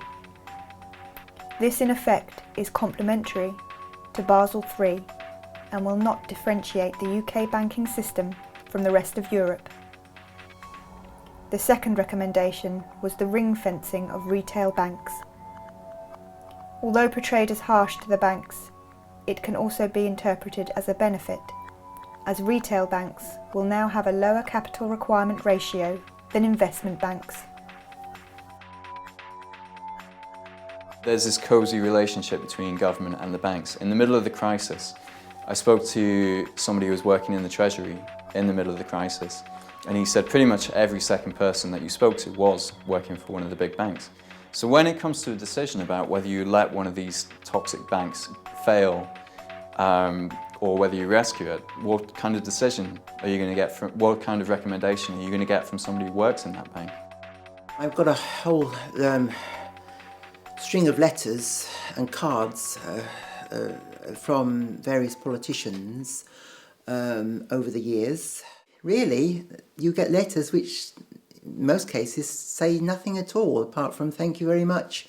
Thank you for your letter. Or "thank you for your DVD. I'll have a look at it." Or in the case, of course, letters to the Prime Minister. It was the last Prime Minister a couple of years ago. "Thank you for your letter to the Prime Minister. It's been passed on to the Treasury, who will no doubt respond to you directly in due course." And of course, I'm still waiting about 2 years later from any sort of response from the Treasury.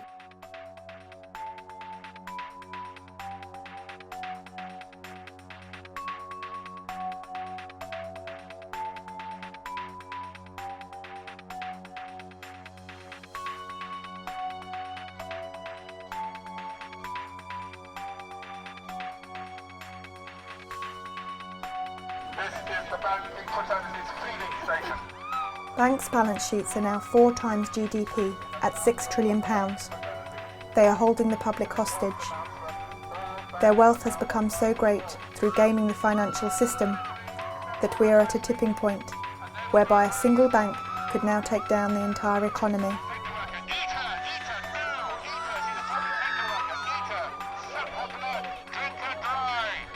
We can't let the banks go back to business as usual, because if they do, then all we're going to see is more debt, more poverty, more inequality, and another crisis in 5 or 10 years, which we're going to have to pay for again. It is a political issue, ultimately, because the reforms that are required can only be achieved by Parliament. We don't need a very big act of Parliament. All it has to do is basically prevent the clearing banks from creating currency based on the debt of their borrowers. That's it. You cut that. You stop that.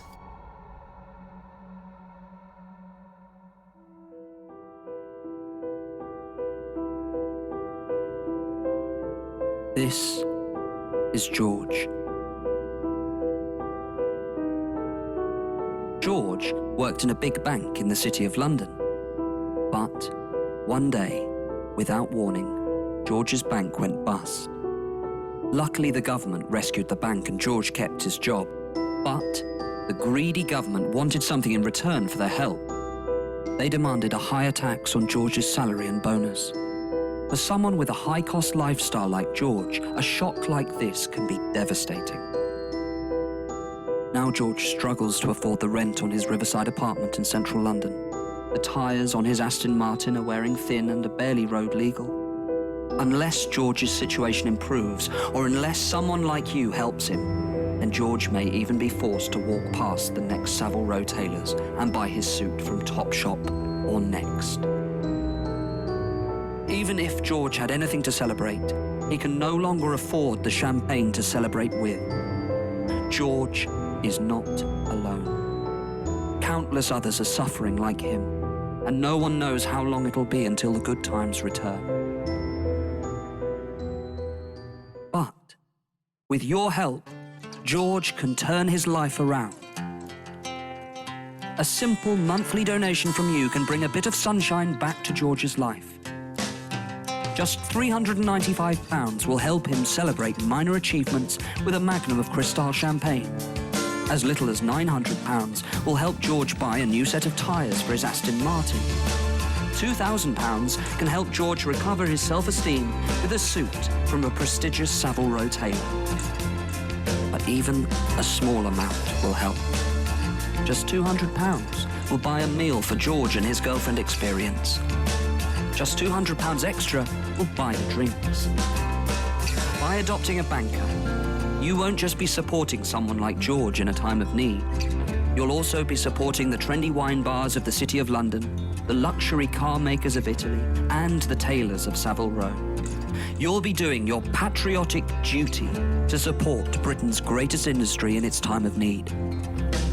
And when the good times return and George gets his bonus back, the taxes he pays will help fund the public services that the rest of you scroungers depend on.